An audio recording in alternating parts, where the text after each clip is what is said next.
Okay, we are live.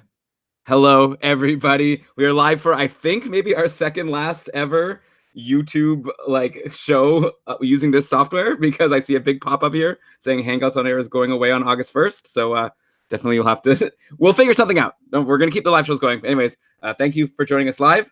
Brian is here, of course, the great Brian Com. You want to say hi? Oh, yeah. Brian's here.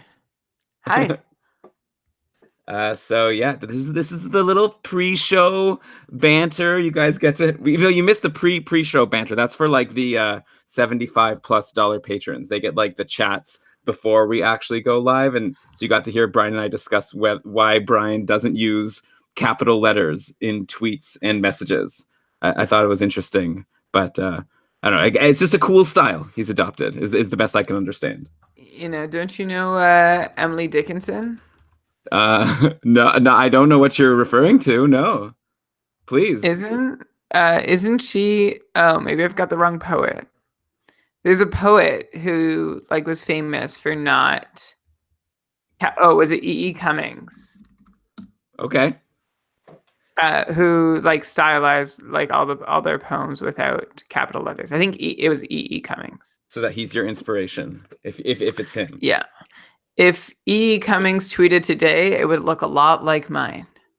Oh, by the way, Brian, Matthew wants you to make your pick in the slow draft, but we don't have time after the show. Yeah.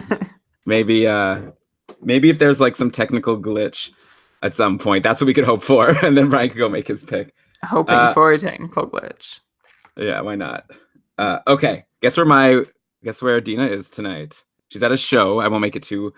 Want to try to guess? I'll give you 3 guesses of what formerly super famous and now nostalgically famous artist she's currently watching. Taking Back Sunday. No, like someone really famous, like at the ACC or Scotiabank Theater, or whatever it's called. Oh. Scotiabank. Well, all you need to do here is pull out my. Well, don't be a nerd about it. It was just supposed to be for fun, not for you to Google it. Well, I'm not Weird Al, but I'm not Googling it. Oh, okay. I thought you were like, who's in Toronto tonight? Oh, no. I am seeing Weird Al. We are seeing Weird Al tomorrow, though. Dina's got jam-packed 2 days. So I was going to look up because we have Blues Fest happening in Ottawa. So I'm guessing it's one of the acts that either just came or is coming. Okay. Except I don't see. Is it DJ Pauly D? No, it's someone really famous, like someone that everyone's heard of, not these weird people that you're talking about. Pauly D's from Jersey Shore, I think. Okay, no, I don't know this person. It's someone that I know. Forget it. I'll just tell you. You didn't even name one guess that was. You should have said like Britney Spears or something. It's along those lines. Okay, Backstreet Boys. No. That is a good guess. Okay, it's not Eric Church. Who the hell is Eric Church? Is in Ottawa. Okay, you'll upset all the country fans. Eric Church is the biggest deal in country. My favorite country singer is the guy who came second in Survivor Nicaragua. What's his name? He's like famous now, apparently, famous country singer. So you could look that up. I forget his name at the moment. If you forget his name and you're saying he's apparently famous, then I somehow doubt that he is. No, like apparently he's like a very big deal in the country music scene. I'll find it right now for you before we start. Anyways, Dina is going to see J-Lo. Weird Al is. Oh, wow. J-Lo. And the country guy is named Chase Rice. He's the guy who played Survivor and is now a famous country singer. Sounds like the name for a server at a Japanese restaurant. Okay, let's start the show. Okay, here we go. Hope you guys enjoy. That's like a little, if you're not a patron. It's a YouTube special. This is what you can also be getting for 2 hours as a patron. Critically acclaimed patron cast. Except for one, someone said it was 8 out of 10, which I think was a lot more correct. It wasn't as fun to read that review, where it's like maybe talk about hockey a little more, but that was a more correct review. We talked a lot about hockey. Yeah, we talked a ton. We did it all. Dominated the conversation. It was just your bathroom break at the start that threw off. I didn't even take one. I don't even know why you brought it up. But we gotta start. Okay, it's 8:10. Perfect round number. Let's do this. Yes!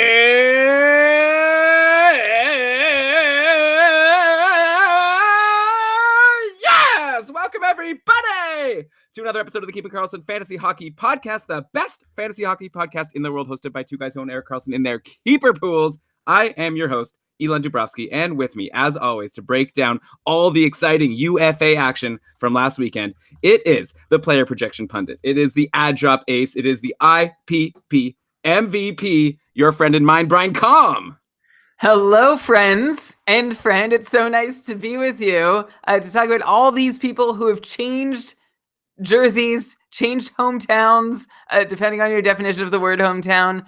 Elon, you and I are still in our exact same place to break down what it all means for fantasy hockey and your off-season prep for your drafts rapidly approaching in the fall. Maybe you're already in a slow draft. Yeah, maybe. There's like the fantasy hockey season is nigh. It's upon us. Like all of these moves have been made. It's super exciting just for regular hockey fans. And then for fantasy, we have to look at all the players who moved and then also all the players who used to be on the person's team who moved. Artemi Panarin signed with the Rangers. What does it mean for Columbus? What does it mean for all the players on the Rangers? We got so much to discuss for every single signing. And we're going to break down the big ones today. And then in a couple weeks in our next episode, we'll break down the smaller ones, I guess. But I think we're going to have a jam-packed, this is going to be a long show, even though we're only going to talk about 5 or 6 transactions because there's so much to get into. I'm super excited for this episode, Brian. Before we get into it, of course, let's mention that we are presented by DobberHockey.com. They were super busy last weekend breaking down all of the transactions and signings themselves, every single one. I love these articles they did. They're called Fantasy Impact articles. And for each one, they go over, they do a quick recap, what each team got, and then they break down which players this helps in fantasy and which players this hurts in fantasy. I found it super reasonable and useful. It's kind of fun because for people who like reading, you've got a bunch of words there. If you don't like reading, you could just go skip to the bottom and get the Coles notes of who this helps and who this hurts according to the great Dobber staff. And that's basically what we're going to do today in long form audio. And so with that, Brian, I'm ready to go and talk about all of these players who left the Columbus Blue Jackets to start. And of course, Artemi Panarin is at the top of the list. Me too. I'm ready. Don't worry, Columbus fans. We're not just talking about who left. We're going to talk about the guy who came and what it means for the rest too. In fact, well, I'll get to it. When we talk Rangers, it felt like it's so like Columbus just took a beating, right? Like Panarin signaled his intention so early on. And then there was sort of but we did so well. We beat Tampa. Don't you want to stay? And then he left anyway. And it was never in doubt. So don't worry, Columbus. We've got your back. Columbus beat Tampa. They won one playoff series. The Toronto Raptors won the championship and Kawhi still left. So, you can't get these players to stay in your lame city for too long, I guess, when there's brighter cities to go visit. But let's, be happy with what Columbus had with Artemi Panarin and now talk about what he's going to bring to the New York Rangers. So I want to start there. Like I said, this is after already, the Rangers have been having a great summer. They traded for Jacob Trouba, giving up Neil Pionk and some other pieces that, didn't seem like even that big of a price, I guess, draft picks. Then they drafted Kaapo Kakko in the, second overall. He's expected to crack the lineup, maybe even play on the first line this season. They've also got Kravtsov coming up. They've got Shestyorkin coming across. He's probably not going to play on the Rangers this year. But the Rangers, all of a sudden, they're going to be, in a couple of years, this is going to be a brand new team with what's looking like a bunch of elite players. And it's going to be headlined, it looks like, by Artemi Panarin, who signs an $11.64 million 7-year deal. Okay, so what have we seen from Artemi Panarin so far in the NHL? He's played for 4 seasons now, a couple on the Chicago Blackhawks. He broke out with 77 points in 15-16. Then he had 74 points in 16-17. Remember, Brian, the buzz at the time you and I were always talking about, yeah, but is he, how good is he? Let's see what he could do without Patrick Kane. So then he got traded to Columbus, and we got to see what he could do without Patrick Kane. And what the answer was even better. He jumped up to 82 points in 17-18, and then 87 points last season, over a 90-point pace if he had played all 82 games. Where are you at now with Panarin for next season? He goes to the Rangers. He's shown us that he has 90-plus point potential. Do you think he could keep up this 90-point pace on the Rangers? Is there room for him to grow even more? Maybe at this point next year, are we going to talk about 100-point Artemi Panarin? He's clearly a huge superstar. He's getting paid as such. And now I want to know if you see him being more or less valuable now that he's moved teams. All the Rangers fans listening to that are oh yeah, and really ramped up, so excited. And here I come with my wet blanket right at the start of the episode. So I don't think you, Elon, are also getting super hyped about this. I'm not sure you're going to love me after I say this, but if you covered up Artemi Panarin's point totals and just showed me the number of shots he was taking and their danger level from last year, I actually would have guessed that he'd have come out with his lowest career point totals instead of his highest. Artemi Panarin last year, he benefited from a career high 5-on-5 15% shooting success rate, despite his 5-on-5 shots being rated as less dangerous than in any previous year of his career. That 15% is 3-4% higher than his 5-on-5 shooting percentage marks in the past. But at the same time, let's get this out of the way quickly, because I also don't want to sound like a super hot takeist, Taek. Panarin is awesome, right? Like, he's a super elite player, even with drops in his shot generation and expected goals at 5-on-5. He still puts up great numbers and has elite scoring and playmaking talent. So I'm really just making this opening point about Panarin to warn against thinking that 28-year-old Panarin is a lock to be a 90-point player and has a shot at 100 points, because I don't think he does. I think he's got a shot at 90 points for sure, but 100, I am curious to know if you were just throwing that out there when I'm done. Or tell me now, were you just throwing that out there?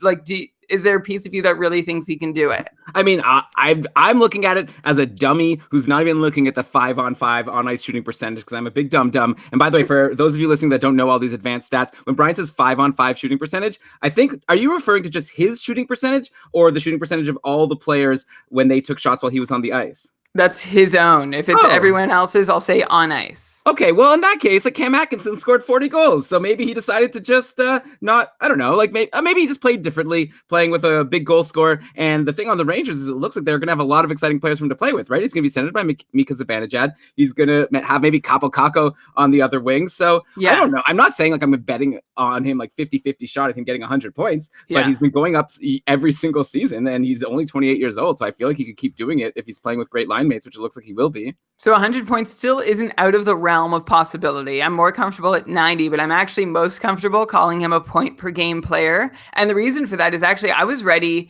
to wax poetic and to lavish praise, as we love to, upon Mika Zibanejad and say how great it is for Artemi Panarin to get to play with one of the best 1Cs in the league in Mika Zibanejad. But the funny thing about that is that Pierre-Luc Dubois actually had the better 5-on-5 offensive numbers last year. In fact, you look at their point totals and it looks bad, right? You have Pierre-Luc Dubois, 61 points, Zibanejad, 74. That's a 13-point spread. But Mika Zibanejad had 14 power play points, and that accounts for the entire thing. And if you remember, Pierre-Luc Dubois was bumped down off the top power play about halfway through the year, and that even when he was there, Columbus has long had one of the most anemic extra man setups in the NHL. So I don't think that moving from Pierre-Luc Dubois to Mika Zibanejad sets the table for any improvement in point totals. If anything, I wonder if Pierre-Luc Dubois might be a little bit more offensively capable than Zibanejad. Zibanejad defensively is very effective, strong power play numbers for sure, but at 5-on-5, I think Dubois might be the better guy to have as your centerman. But we'll talk more about him later in the show. The third piece, playing with Panarin, Elon, you mentioned Kaapo Kakko. That could be great, but he's not 40 goal scorer Cam Atkinson. So look, you've got Zibanejad very defensively responsible, and that makes me happy. Kakko has upside, but I don't think the Rangers are offering Panarin a better 5-on-5 situation, and that's why I'm keeping him at about that point per game pace. Okay, that's very reasonable. I like when you bring out the cold water bucket, because you know me, Brian. I get very excited. It's important to have the yin to my yang there. But let's talk about some of these other Rangers that, because even if you're saying that Panarin may not benefit from going to the Rangers, definitely these other players on the team benefit from him coming. Like Mika Zibanejad, even if you say maybe he's a bit more defensive than Pierre-Luc Dubois, this guy's going to get more points, I think, or at least be able to keep up his 74 points from last season now that he's going to be playing with Artemi Panarin even strength and on the power play. Though I actually did see some tweets today saying maybe the Rangers want to keep Zibanejad with Kreider because they played well together, and then put Panarin with like Philip Hedl or something. So I guess nothing's a guarantee, but assuming Mika Zibanejad, who you got to assume is the front runner to be the top line, top power play center on the New York Rangers. Like, he had 74 points last season. Now he gets Panarin. I feel like he has a very good shot to be point per game himself. But of course, I feel like it's kind of weird to say that Panarin and Zibanejad will be the same. But if you have Panarin at point per game, does that mean you think Zibanejad kind of stays in the same place? Sorry, I was muted when I didn't mean to be. Okay. Zibanejad. So okay. Having Panarin around actually should help Zibanejad's 5-on-5 scoring, because last year Zibanejad got a lot of Chris Kreider, some Zuccarello, and then like Jesper Fast, and Pavel Buchnevich, who we like, but wasn't really getting consistent deployment or finding his game. And Nemesnikov was another common line mate of Zibanejad. So you look at those names, and Artemi Panarin head and shoulders above them all. So yeah, considering what Zibanejad did last year, I think he should be able to pick up 75, 80 without too much doubt. And Panarin being there at 5-on-5 could really help push him above 80 into that 80-point club. After last year, he just finally entered the 70-point club. Wow. Okay. So we'll obviously dig into this when we record our almanac and actually come up with projections. I feel like there has to be at least a 10-point difference between Panarin and Zibanejad, but we'll get there. Then I'll mention a few other players, Brian, then you could talk about who you want. So I already called Jacob Trouba as my favorite sleeper for next year. I guess he's not much of a sleeper anymore because I'm talking about him so much and so is everyone else. But like I already loved him coming to the Rangers because he'd finally get a shot to be that top power play defenseman, which again, not a guarantee, but that's what I think they're going to do at the start of the season. I thought he was already due for like a solid like 55-point season after 50 points last season, maybe even 60. Now you get Artemi Panarin. That's got to be pretty great, unless of course you're still holding a candle for D'Angelo or Fox or Shattenkirk getting top power play time. But again, I'm still leaning on Trouba, so I love this for Trouba. Then we've got Kaapo Kakko, who I mentioned, who people were already excited about before the Panarin signing. Now he potentially could be playing with Panarin. I wonder how high we're going to go for his projection in the almanac, like maybe 60, 65. After we saw what Elias Pettersson did last season, I don't know. And like Kakko's going to be playing with someone a lot better. Then Brian, I'll just throw out some random other Rangers names, and then you could discuss who you want. Like there's Chris Kreider, who now maybe gets bumped from the top line by Panarin. You got Pavel Buchnevich, who maybe could be on the top line or maybe get a spot on the top power play. Kravtsov's coming to play. Adam Fox is another name that people are excited about. So yeah, those are the random Rangers. Why don't you pick a couple and tell me what you think about how this affects them? Sure. Well, I'll start with Jacob Trouba, who is right up there with the best power play quarterbacks last year. Trouba was ranked 7th in points per 60 last season amongst your Klingbergs and Brent Burnses. Neil Pionk, by the way, was ranked 5th. So take a grain of salt with that. But Trouba's underlying that, he looks like the real deal more so than Neil Pionk. Trouba also, unlike Pionk, posted top 30 scoring rates amongst defensemen at 5-on-5 as well. And that puts him in the company of guys like Seth Jones and Torrey Krug. And of course, again, you're seeing names like Brendan Dillon and Brendan Montour and Jordy Ben around there also. But you're not seeing those weird names in the power play scoring. You're not seeing the weird power play guys in the even strength scoring. And so Trouba's got it all. He really has strong scoring at all situations last season when he was finally given the opportunity. So I believe in Jacob Trouba, given the opportunity, being someone who can get you like Krug or Barry type production. So I'm going to think that he can produce 55 if he is the top power play quarterback, which at this point seems like a strong possibility. But there are other candidates, right? You've still got Shattenkirk in the mix, and I don't think the Rangers will want him there, but we'll see. The name that you also have to watch out for is Anthony D'Angelo, who can't go long enough without ticking off his coach or team or whoever to really get a long look at that position. But I know that's the intent for his role, especially before they acquired Trouba. They wanted Anthony D'Angelo to build into this role at some point. That was his sort of prospect project. So you wonder if that project has been derailed now. So it's just something to keep in mind before buying too wholesale in on Trouba. And then who else did you mention? Well, Kaapo Kakko, we've talked about. Great for him. If he's on the top line. Buchnevich, who knows? Like, we still don't know exactly what the Rangers think of him or what sort of latitude they want to give him. Chris Kreider, probably good for him. I don't know if he ends up on the top line, although you have to also balance that Kevin Hayes is out of the picture too. So you've essentially got whoever's on the top line for New York in good shape. The second line, though, I'm not so sure they've got the depth to really help a full top 6 group of wingers be fantasy relevant. So you really want to be on that top line if you're a Rangers forward. And I would be nervous about buying on Chris Kreider if he's not on that top line. Even if he's on the top power play, but second line, he's such a hot and cold guy.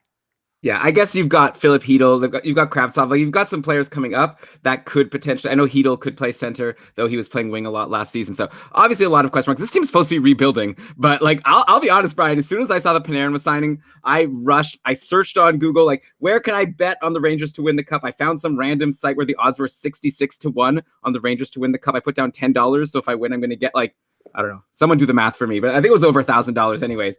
And so I was very excited about that. Then all of a sudden, like the odds went away. Now they're apparently at 30-1. So obviously maybe the odds makers hadn't changed it yet. People are a little more into the Rangers winning the cup, though 30-1 still doesn't make them anything like a favorite, though. But imagine in a couple seasons, I wouldn't be surprised to see that go down to 20-1, maybe even 10-1 as some of their young players get older. So great for them. And also maybe great if you're interested in a goalie. We've been talking on our patron casts recently and other shows are like, this is going to be the year of the tandem. There's so many teams where you don't know who the starting goalie is, and you'll have to decide if you want to maybe try to draft the tandem or take a shot on one of the goalies. But the Rangers have Lundqvist and Georgiev or Georgiev, right? Though, okay, so I made a mispronunciation. Brian, I got to tell you, by the way, Neil Pionk. I've told you so many times. You keep saying Pionk. Pionk. No, it's Pionk. It's like 2 syllables. Pionk. Okay. So you're making fun of someone's name. Not nice. I wasn't. I just leave me with the pronunciation. I wasn't. Come on. Remember back in the day when, as I was prepping my side of the document, you would like highlight the players' names and give me the pronunciations to make There sure. was a time when we needed that. Okay. What was I talking about? Oh, yeah, the Rangers goalies. I don't know. Like, Lundqvist obviously is Henrik Lundqvist, but he's also not Henrik Lundqvist, if you know what I mean, from what we've seen over the last couple of seasons, how he did in the World Hockey Championships. Georgiev has shown us to be pretty decent. I don't think Shesterkin is coming up this year, so might be a good tandem to own if you're excited about the New York Rangers because they're bringing in all this talent. So I don't know. I don't even know if you have anything to say about that, but throwing it out there that the Rangers goalies could be worth more now than they were before this Panarin signing. I'm much more interested in Lundqvist today than I was a week ago. If I've got my timing right and that it's been a week since Panarin has signed. But point being, Lundqvist has a better team playing in front of him this year than he did last. I'm looking for, and Trouba as well. So yeah, not a bad tandem to own. And I don't even think you need to, like, I would expect Hank to start 50 games if he can stay healthy, which he has done a pretty good job of doing as he heads towards the twilight of his career. And Georgiev could be a good spot start. So yeah, they're both interesting goalies to own and probably will be undervalued come draft time.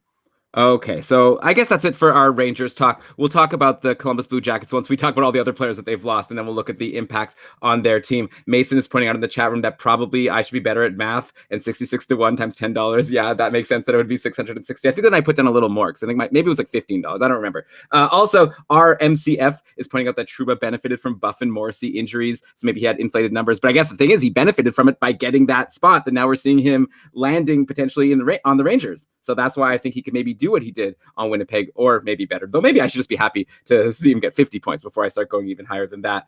Brian, are you ready to go to Sergei Bobrovsky joining the Florida Panthers? Let's do it. Let's do it. Okay, so the Panthers had a busy day. They also signed Anton Strawman, Brett Connolly, Noel Asiari, but and I'm probably pronouncing that wrong, but definitely Sergei Bobrovsky was the big fish. He signs a $10 million 7-year deal. Also, we should mention that this signing comes in the wake of Luongo retiring, Reimer being traded to the Hurricanes, and also the Panthers drafted a young kid, Spencer Knight, in the first round of the entry draft, and that's a goalie. Usually goalies don't get drafted in the first round, so Spencer Knight probably wasn't too happy with the signing because now it might be quite a few years before he gets a chance to be the number one goalie on the Florida Panthers, but in the meantime, Bobrovsky is there. He's an elite goalie in the league. He had a rough start last season. If you recall, there were even times where he wasn't getting the start that we expected him to. Brian, I remember you were really frustrated owning him in Tier 1 of the Keeping Karlsson Ultimate Patron Fantasy League, though he definitely helped you at the end. But the end of the season strong, right? He had 926 save percentage in his final 17 games. He helped push the Blue Jackets into the playoffs. He had a 913 overall. So that just goes to show how bad he was before that really strong finish. But this is after he's put up 2 straight 920 plus save percentage seasons. So Bobrovsky has been good lately. Of course, if you want to go way back in time, if you want to go like 4 years back, 2015-16, he had a rough year that season. It was kind of an injury-riddled stinker of a season. He had a 908 save percentage. So just to say, maybe he's not like a guarantee to be awesome, but like what goalie is, right? I guess if any, like as far as you can rely on goalies, Bobrovsky's probably the type of goalie that you should be able to rely on. He is 31 next season. Like he's 30 now. He's going to be 31 next season. I don't know if that should weigh into it. Anyways, that's a lot of rambling. Brian, does this move Bobrovsky up or down your goalie rankings for next season, going from Columbus to Florida? Is it more of a wash? Is he someone you'd reach for? If, like, let's say you were the type of person who was going to reach for a goalie and try to get a goalie in the first couple of rounds of your draft, is Bobrovsky in that elite tier where it's worth it to go and spend a draft pick for someone like him over some of the other goalie options out there? Maybe does getting Strawman help Bobrovsky and the Panthers like have better defense? He's supposed to be a defensive guy. Why don't you just go ahead and talk about Bobrovsky because I've rambled long enough. Well, after your 9 questions about him, I'm just going to circle back to the first, which was you asked me whether or not him moving to Florida moves him up or down my draft list. And no, it doesn't do either. Bobrovsky stays exactly where he is in terms of how much I like him. And yeah, I was a very frustrated Bobrovsky owner last year, very happy when he turned it on. And I expect to see more good than bad from Bobrovsky, which isn't something I can say about a whole lot of NHL goalies with the same degree of confidence. The reason that Bobrovsky doesn't move up or down my rankings is that I don't like Florida any more defensively than I did Columbus. In fact, I think Florida's a smidge worse, even with the Strawman ad. And I don't think Florida is really primed to be able to offer any more wins for Bobrovsky than Columbus did in recent years. So you just look at what Bobrovsky was able to offer in the last 2-3 seasons with Columbus. Florida can probably offer about the same thing. And you mentioned Elon, like you've mentioned to me that Bob is going to get more run support in Florida, but at 5-on-5, the two teams were pretty much neck and neck in offensive metrics. So you can't really say, I mean, Florida had a better power play, right? So that's one place, but I imagine Columbus will fix that eventually, although that's sort of not part of the picture anymore. So the biggest pro I can find for Bobrovsky is because the rest really seems to be a wash, is that there won't be any of the weird stuff with his team that there was last year in Columbus. Remember, there was like random last minute scratchings and suspension, or like, quiet hushed in team suspensions. And there was a clear dislike between him and Tortorella or management. Like something was not jibing. And they started the year wanting to start Korpisalo like 1 out of every 3 games, which seemed just nuts, especially the way Korpisalo was playing. So I don't think that is going to happen in Florida. And that's a reason to like Bob a little more, which is to say you should like him about the same as you did before the start of last season when things did start to go south between him and the team. Bobrovsky, I think in drafts is going to be one of those classic examples of a guy whose draft value unreasonably rises, like his ADP rises because of the contract he gets. Like this is an effect that happened, and it happened, I believe, when Matt Bolesky signed his big deal and when David Clarkson signed his big free agent deal. People just see that contract like, oh, his team really believes in this guy, so should I. But Bob, we already believed in him, and he's not going to a markedly better situation. So all this to say, he stays pretty even keel, does not move the needle fantasy-wise with him moving from Columbus to Florida. Yeah, I don't know. I get everything that you're saying makes sense. Mason's pointing out in the chat room that like before last season, Luongo and Reimer were putting up almost 920 save percentages in Florida. So he says he feels like Bobrovsky can maybe do good in that spot as well. And like that's the thing. Like it's hard for me to separate because Florida let in a lot of goals last season, but also like Luongo and Reimer were pretty crappy. Like so it's hard to know like what they could have done if they would have had better goaltending. So when you say they could have the same number of wins, I mean that said, like Columbus has been a really good team for the past couple of years. I know last year they had to scratch and claw to make it to the playoffs. The year before that, a lot of people thought they were a decent contender. I love all the offense that we see on Florida and even their defense. They have Yandel, Ekblad, Matheson, now Strawman. Like it's not the worst looking top 4, but maybe you're probably right. Like it would be crazy to say that he's like worth so much more now that he's on Florida. But I definitely think that Florida gets better. Obviously, no longer having to rely on Luongo and Reimer. This is a team now that should contend for the playoffs. You would hope if Bobrovsky could be even average, you'd think that should be enough, especially compared to what they were getting from Luongo and Reimer before. My dog is very excited about Sergei Bobrovsky. Yes, Cody, I know it's very exciting. Okay. I've already said my point, and yeah, then you all right, just all right, I'll keep going. it. And all right. I just wanted to mute myself because Cody was talking. Okay. Yeah. By the way, I will point out that with Luongo and Reimer out of the picture, it looks like the backup goalie next season will be Sam Montembeault, who we saw a little bit at the end of last year. I don't think we saw enough to let us know either way what we think he'll be able to do in the NHL. He's obviously the clear backup goalie. And like I said, a lot of teams don't have a clear backup goalie, but here we have a clear case. So he'll probably be a guy you'll want to know his name because you might want to stream him in on some games when Bobrovsky is rested, but probably not anyone worth discussing or drafting, right? He's probably going to be at the bottom tier in Schmore Goalies board when we put all the goalies into tiers as a backup goalie who probably won't play much. You still don't want to say anything? Oh, no. I guess I could. Yeah, and that's sort of what I was getting at with this move of Bobrovsky to Florida. Montembeault, not a Korpisalo, not somebody that the organization is hoping to take the reins and to step into the number 1 position eventually. Montembeault is there strictly to back up because they are committed to Bobrovsky now for a very long time. Yeah, and obviously, if you want to know how this affects Spencer Knight, we could get into it, but you can listen to Prospect Central, Cam's podcast, Cam Robinson, or of course, it's Peter Harling's podcast, Dobber Prospects Radio, and I'm sure they're talking a lot about what's going on with Spencer Knight, because that's obviously not great for his short-term fantasy value. Okay, let's go to the Nashville Predators, who grabbed another Columbus Blue Jacket, one that wasn't there for very long, but still, Matt Duchene signs an 8-year, Matt Duchene signs an $8 million per year, 7-year deal. So a nice get for the Nashville Predators, who have needed some center depth, especially after Kyle Turris really wasn't shaking out. Duchene's point paces have been all over the pace. Oh, man.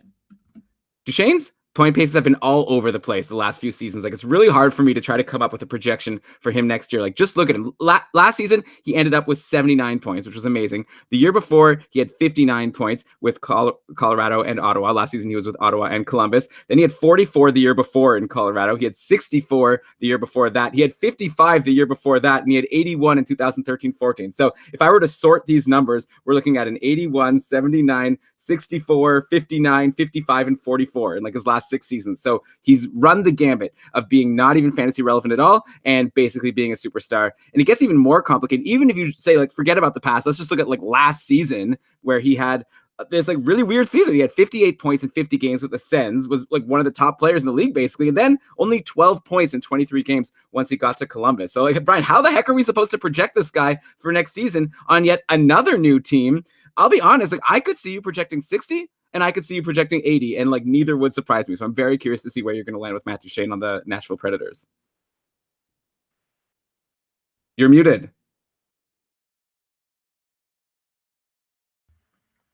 The reason we've seen so much Jekyll and Hyde from Duchene is that his role has changed constantly, right? Like in Colorado, he showed up, gangbusters, and then the whole team had an off year, and then he was still good, but then the team wouldn't use him in the role that was best for him. And he's traded to Ottawa, where he essentially was the only guy, had to be the guy, was playing with world-class talent in Mark Stone. And then he went to Columbus, who acquired him, but didn't really seem to know what to do with him. He moved around their top 6 with several different line mates after he was acquired, and just didn't seem to be put in a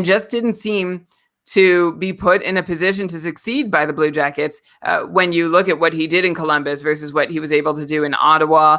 In Columbus, Duchene had fewer shots, fewer expected goals at 5-on-5, and that was all made uglier because he actually had an inflated shooting percentage in Ottawa, and regression hit way too hard. Like, the pendulum swung way too far the other way for Duchene's shooting percentage, 11% drop. His IPP fell too. So variance clocked him in Columbus, but also he wasn't doing as well. And I think that was a function of what they were asking him to do. He wasn't getting to play the same game that he was playing in Ottawa. So I don't think Columbus Duchene is the real Duchene, though it's possible like Nashville similarly misdeploys him too, right? They did that with their late season acquisitions of Granlund and Simmons, and we talked about that on the show. But I'm not expecting Nashville to blow it with their Duchene deployment. Like, they've got an offseason and camp to figure out what they'll do with him and what he can offer. So all this to say, I still don't know exactly who Matt Duchene can be in Nashville. I hope they're the right fit for him. They seem to want him badly enough. He seemed to want them badly enough. I think I'm going to err on the happy side and put him down for closer to 80 than for 60. I like Forsberg and Arvidsson as his line mates, and I fully expect him to be their top line center. It feels like he should get a shot there to see if he can put up more than the 64 points that Ryan Johansson has peaked at in that position. That said, Ryan Johansson may actually be more suited to the role than Duchene. So like, Duchene could get up there, it not work out, and then Ryan Johansson ends up back up on the top line. And something to also keep in mind is that Duchene and Johansson, if you look at their style and their numbers over the years, they seem relatively comparable. So if Ryan Johansson was only able to get 64 points in his best season as a top line center in Nashville, I wonder how much better Duchene can do. I'm optimistic. Like, I'm hopeful. I like him playing with Forsberg and Arvidsson. Like I said, I'm still going to be a little careful about drafting Duchesne for that reason. I think he's probably going to be available in your drafts as a 60-point guy. And then, you take him there and you're just hoping he does end up spending most of the year on top line, top power play, and outperforming a 65-point Ryan Johansson. Okay, interesting. Yeah, so 60, maybe 65-point guy for Duchesne. I think that's where I'd land with him also. Brian, it sounds like you really love Duchesne. You're basically saying either he'll do well or he'll not be used correctly, and that'll be the reason why he doesn't do well. You have no concern that he's like not going to just be a good player there. Yeah. I'm like, I obviously watched a lot of him in Ottawa last season, and he was the lone bright spot. So there might be some bias there. Just like all I could do last year was drool over Duchesne and Stone, and to a lesser extent Kachuk and Shabbat. Like that's all I had, Elon. Okay. So it's hard for me to take anything away from Duchesne and not try and just wish him the best in his new location. So of course, full disclosure on that bias. Yeah.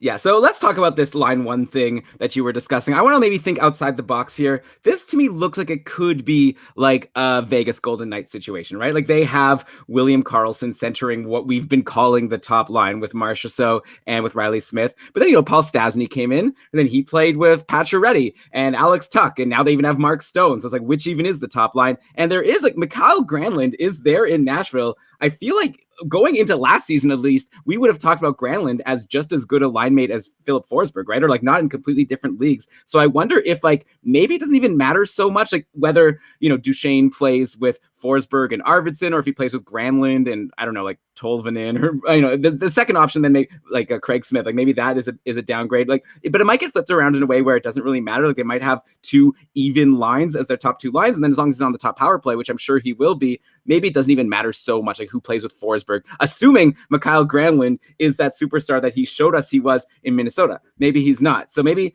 I throw that out there to you, and then I'll mention some other players on Nashville, and then maybe we can like sort of discuss the team as a whole and where we think they're going. Like we have Philip Forsberg, first of all, who I mentioned. Last season was a bit of a down year for him, 50 points in 64 games. That's a 64-point pace. You've already said you expect better from him next season on previous shows. I assume that you're now more confident in that now that like he adds, let's say, Matt Duchesne either as a centerman or at least on his top power play to help dish him the puck. Yeah, so you moved on to Arvidsson, right? No, I was just talking about Forsberg. I thought I'd stop for a bit and talk about Forsberg. Yeah, okay. Sorry. Well, I didn't really. Okay, so to recap, because I don't know if you were paying attention. I was. Okay, so I was talking about, like, does it really matter what line he's on? And then I asked about Yeah. Forsberg, and then I stopped. So I don't know if you want to jump in there, then I could go through the other guys. Yeah, I'll just chip in about Forsberg. Yeah, and you could also maybe comment on what I said about the top line stuff. Maybe it doesn't matter. Up to you. Up to you. Just do what you want to do. Okay. I was just saying maybe like it doesn't matter so much if he plays with Forsberg or if he plays with Granlund. Yeah. I would rather the player playing with two top line wingers instead of one, right? I get what you're saying, but if you're playing with Granlund, then the third piece, if it's not Arvidsson, it's questionable, right? Okay, yeah. And where's Ryan Johansson in all of this? All right, let's stop this whole thing. Okay, because I did talk about Forsberg. The conversation doesn't flow when you go away to drink water, I guess. And now I don't know. Like, okay, just respond about Forsberg then. Just forget it. Okay. Well, that's all I wanted to do, and you wanted. Yeah. Well, I thought you would just sort of. Okay, don't worry about it. Well, no, I can't. Okay. I think Forsberg could raise his value over last year. It was a down year, and the main reason, we've talked about this a lot, was that the Nashville power play was hot garbage. Forsberg pays for just 13 power play points. He should be good to get a handful more there, enough to take him above 70 points as a starting point, which is nice. Okay, yeah. So you're still really into Forsberg, of course. Then we have Ryan Johansson, who maybe gets bumped from the top line. Like we said, he had 64 points last season in 80 games. That's his career high on the Nashville Predators. You have Victor Arvidsson, who had a great year last year. He had 34 goals and 48 points in 58 games. If you spread that out over 82 games, that's a 48 goal, 68 point pace. I didn't even realize Arvidsson was doing so well. He almost had like a 50 goal season in terms of his pace. Obviously, it's hard to do that over a whole season, but I didn't realize he had such an amazing goal scoring record last season. Like, did you? Arvidsson is amazing. I guess we probably didn't notice as much as we should have, because it stopped short of being a full season where the number would have been really great. But Arvidsson, scored so many goals because he shot 10% at 5-on-5 for 2 seasons prior, and then 16% last season. So that's a 6% jump in his shooting percentage at 5-on-5. It seems like Arvidsson's shots were a little more dangerous, but not enough to warrant that kind of variance in his shooting percentage. Arvidsson also great shooter, takes a good amount of shots, but he wasn't shooting any more often last season either to get all these extra goals. So 48 goal pace for Arvidsson, too good to be true. I'd expect him to still find his way towards 40, though. Keep in mind that Victor Arvidsson, and I would hope people at least realize that he's been a 30-goal scorer 3 times now.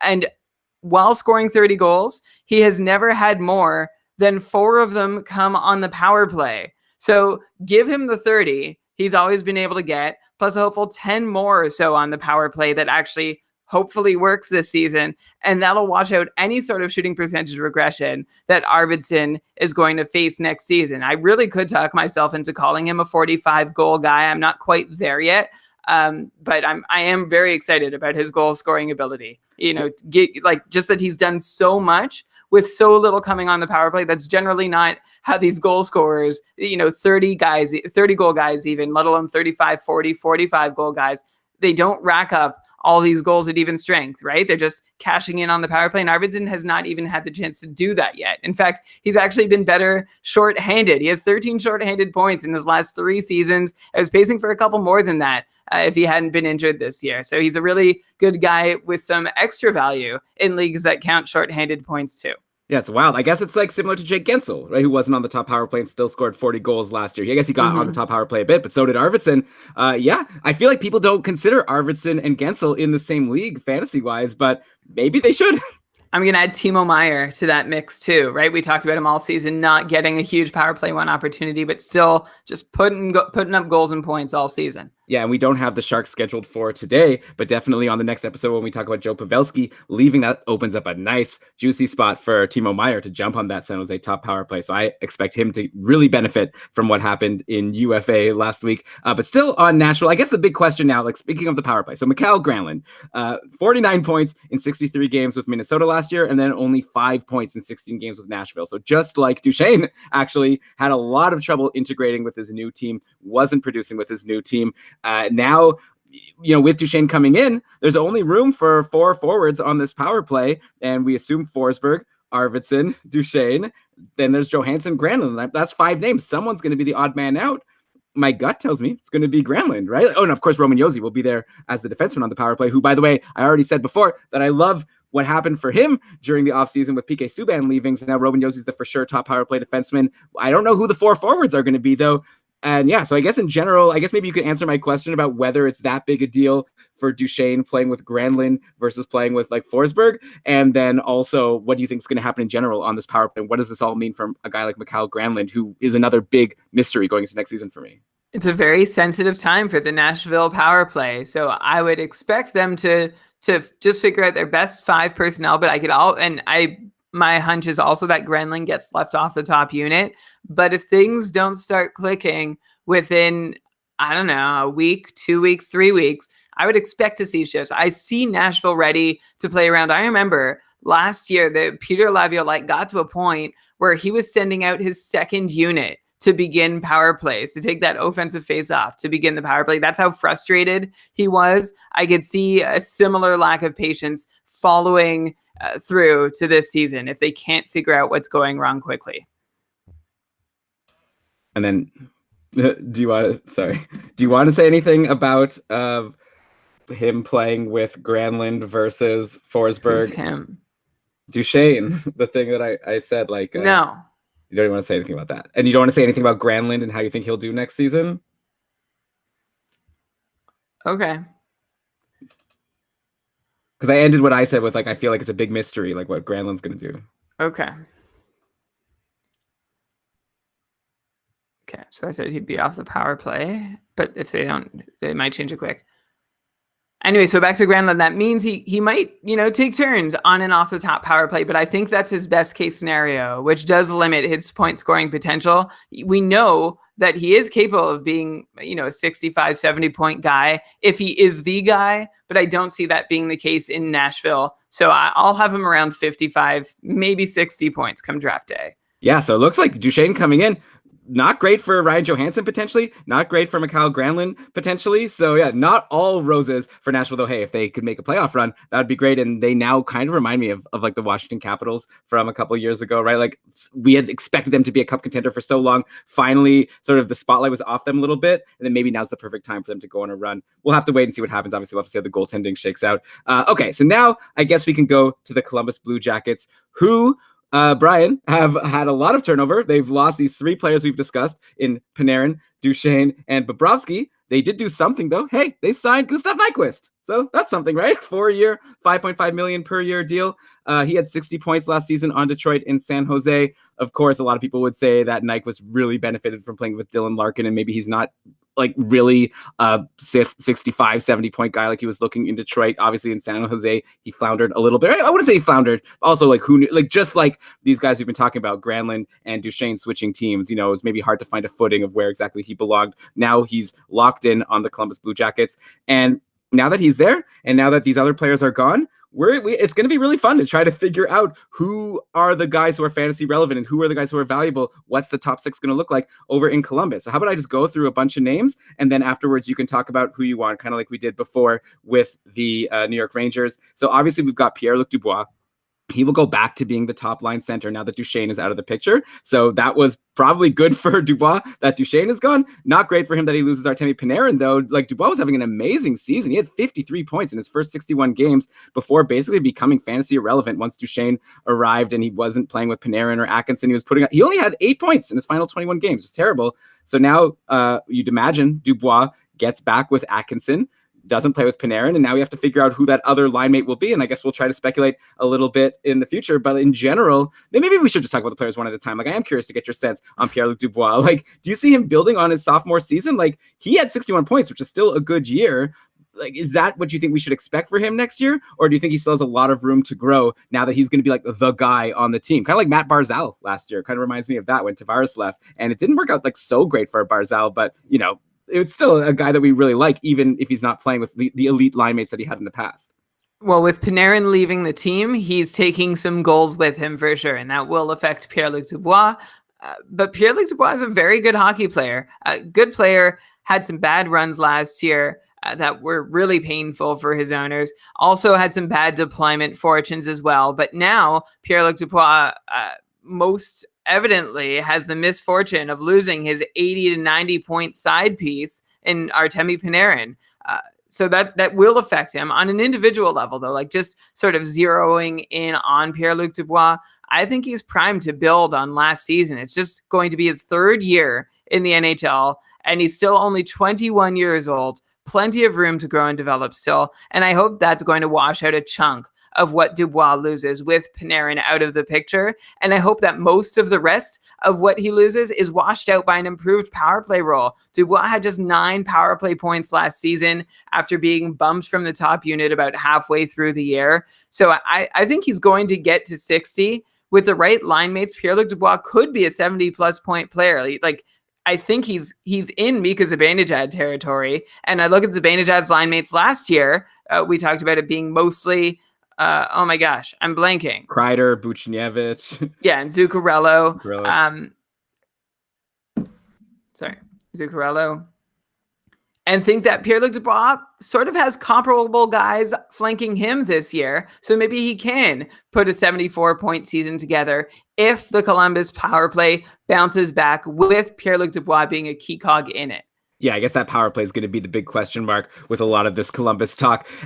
Dubois, by the way, Ryan's pointing out in the chat room, don't forget, this guy's really great for peripherals, especially hits. Like if you're in a league that counts hits, Dubois had 115 hits last year. Maybe he even plays more minutes next year, which would mean he could potentially get more hits. So he might be a little underrated now with everyone like concerned with Panarin leaving. But Brian, you're saying that you think he could still maybe improve on his overall 61 points. And, you know, he brings the peripherals with it. So this could be a really valuable guy. And, you know, yeah, he doesn't have Panarin. He still does have a pretty great looking line mate in Cam Atkinson, who I don't know if you noticed, maybe kind of a quiet season just like Victor Arvidsson. This guy scored 41 goals last year. He had 69 points overall. So a fantastic overall season for Cam Atkinson. Like Dubois, he was also pacing for a lot more, but then cooled off at the end. He only had 11 points in his final 21 games. I never know how to read into that. If it means like oh, we should be concerned about him because he wasn't able to do it all season, or if you should be like, wow, look how good this guy showed he could be. If only he could just figure out these last 20 games, maybe this is like a point per game guy. So yeah, Cam Atkinson is there for Dubois. And also in general, like Cam Atkinson, what do you think? Like he scored 41 goals last year. Do you expect a lot of these goals to disappear with Panarin out of the picture?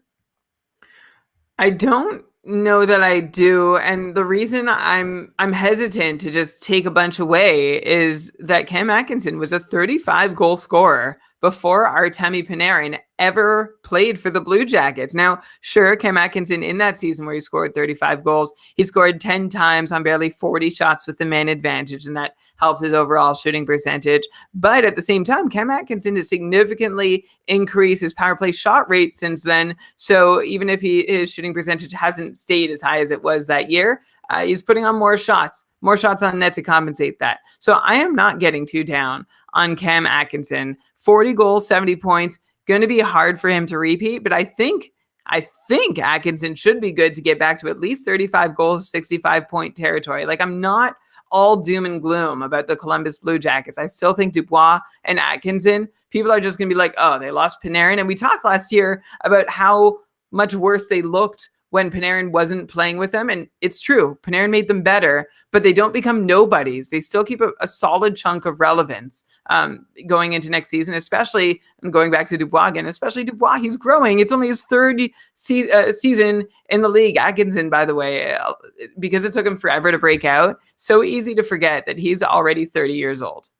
Right, but hey, 30 years old, just scored 40, so maybe he can keep that up. We're not expecting him to become a 50-goal scorer now. We'll be very happy if he can stay close to what he did last year. And then, of course, the big thing we need to speculate about is that we have so many contenders to maybe step into Panarin's even strength and power play roles. Like, it's such a big hole, but, someone's going to benefit, right? Someone's going to get to play with Dubois and Atkinson. Someone's going to play extra time on the power play. Here's some contenders I'll throw at you. We've got Josh Anderson, who had 27 goals, 47 points last season, 230 shots, a bunch of hits, like he blocks. Like Josh Anderson, great for multi-category leagues. If he could get on the top line in power play, this could be a huge sleeper in fantasy drafts next year. You've got Boone Jenner, who, we've sort of been hot and cold about. I think you more cold and me more hot over the years. He still ended last year with 38 points, which isn't nothing, but maybe he gets on the top line. We've got Gustav Nyquist, who I already mentioned earlier. Like, they didn't sign him to not be in the top six. I'd imagine maybe he gets to play on the top line. He's played left wing before. Oliver Bjorkstrand didn't have that exciting of a season overall. He had 36 points, but 9 goals and 2 assists in his final 10 games. Then he was great in the playoffs. So this guy really broke out. Maybe he could continue that going to next year. Maybe he's the guy who benefits from Panarin leaving. So of all of these names I just threw at you, is there anyone who you're especially excited about and thinking that they will like benefit big and become like a super fantasy relevant guy on your roster next season? I guess Josh Anderson already was fantasy relevant, but like for him, it could be even more so.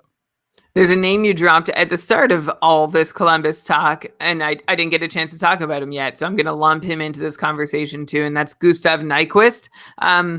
I like Dubois. Brian, just to throw it up, look, I did say Nyquist. I didn't write it. You added him in again? I said him in my words, even though I didn't. I didn't hear it. Yeah, so I don't know if you wanted to start. Planning my sentence, my segue. That's why I took that. Okay. I'm going to start with Gustav Nyquist because you also brought him up at the start of this segment. So I like Pierre-Luc Dubois. I like Cam Atkinson. And here's where I am going to stop being so excited about Columbus Blue Jackets. Because as much as I like Dubois, I like Dylan Larkin a lot more. And Atkinson is going to help make up for some of the difference between... oh my gosh. Let me do that again. Okay. I'm going to begin just by talking quickly about Nyquist, because you mentioned him at the start. He's their new addition who's going to, help fill out the top six. And my big concern for him is the same as it was when he went to San Jose, which is he doesn't have Dylan Larkin with him. And yeah, I like Pierre-Luc Dubois a lot, not as much as Dylan Larkin. Of course, Cam Atkinson helps balance out that third piece. He's probably better than the various third pieces that were playing on that Detroit line with him, where he's seeing a lot of success. But I still don't believe that Gustav Nyquist can repeat his Detroit performance in Columbus. Even if he gets top line, top power play, like that could get him into 55, 60 point territory, which is good. But I think his upside is limited. I have more faith in Dubois or Atkinson beating or meeting expectations than I do Gustav Nyquist. As for the rest of the crew, Josh Anderson's production last year looks sustainable. he could do it again. Bjorkstrand was able to turn it on before quickly turning it off again or having it turned off by his coach. It was very hard to read exactly what he was being asked to do night in, night out. And it's hard to read what will happen for the next year. And I'm going to drop a name here that I don't think you mentioned yet. It's Alex Wenberg, which I know is ridiculous. I know. And I'm not getting too excited about him, but he's still in Columbus after an abysmal season where it seemed like he hated his team and his team hated him, but he's still there and they kind of need him. Like they could bump him to third line center and have Foligno or maybe Boone Jenner center the second line instead. And that's totally a possibility. But if Wenberg does find his way into the top six, like the more I talk about it, the more I'm like, why did I even bring him up? He's just still there is the shocking thing. Yeah, I guess the big decision for us, Brian, will be when we do our second ever NHL Audio Almanac and we get to the Columbus Blue Jackets chapter. Are we going to dedicate a segment to come up with a projection for Alex Wenberg, or will we let him be? Sounds like you're going to want to at least mention... Sorry. Oh, man. Seems like you're going to want to at least mention him there from what it sounds like. But why don't we take a second to mention that here? Because if you like hearing us go through like a bunch of players, every fantasy relevant player that we could think of on an NHL team, like we've been doing with the Columbus Blue Jackets, of course, we haven't gotten to the defense or goalie yet, then you might really enjoy this project that we're taking on in a couple of months. We're going to be recording an NHL Audio Almanac. That's like, when you go to the store in September and you see all these fantasy guides there and you could flip through the pages and you see a little write-up about each team and all the players on the team, and then you get projections. We're going to do that, but audio form. It's going to be like a 32 chapter audiobook, 1 chapter per team, plus 1 for goalies, where we're going to, on each chapter, just go through every fantasy relevant player, have discussions like this, come up with an actual projection, which we'll share also in a spreadsheet. So you'll get access to that if you purchase our almanac. Brian, I've already gone in and told my work that I'm going to be taking a week off of work. I only get like 3-4 weeks of vacation time, and I'm taking one off to record this almanac. That's how excited I am for it. So if you want to come along for the ride, you can pre-order the almanac at keepingkarlsson.com/almanac. And we actually have come up with a couple things, like a little perks, I guess, to help convince you that you may want to pre-order the almanac. Is now a good time to talk about that, Brian, or is this getting a little boring for our listeners? No, I think it's a perfect time. This is an ad-free show this week, right? This is our ad. We're promoting ourselves. We're betting on ourselves this week by promoting our almanacs. Okay, keepingkarlsson.com/almanac. One thing you'll see there is if you pre-order the almanac, one fun thing we're going to do with everyone who pre-ordered is we're going to do some slow drafts. Brian and I have been participating with some slow drafts with patrons, and it's so much fun. So I think we're going to do that also with the almanac folk. So basically, if you sign up, we'll give you a little form. And if you've already pre-ordered the almanac, don't worry, we'll get you the link to the form where you can sign up if you want to participate in a slow draft. Then it's basically, we'll probably do it on Fantrax. And it's like basically a regular draft, except everyone has 12 hours to make their pick. So, it just goes for a few weeks. And at the end, it's really a fun exercise, gets your juices flowing. You start thinking, like, even though there's nothing really on the line, like I have so much fun when my pick is coming up. It's really fun to start thinking about, who should I pick? And it really just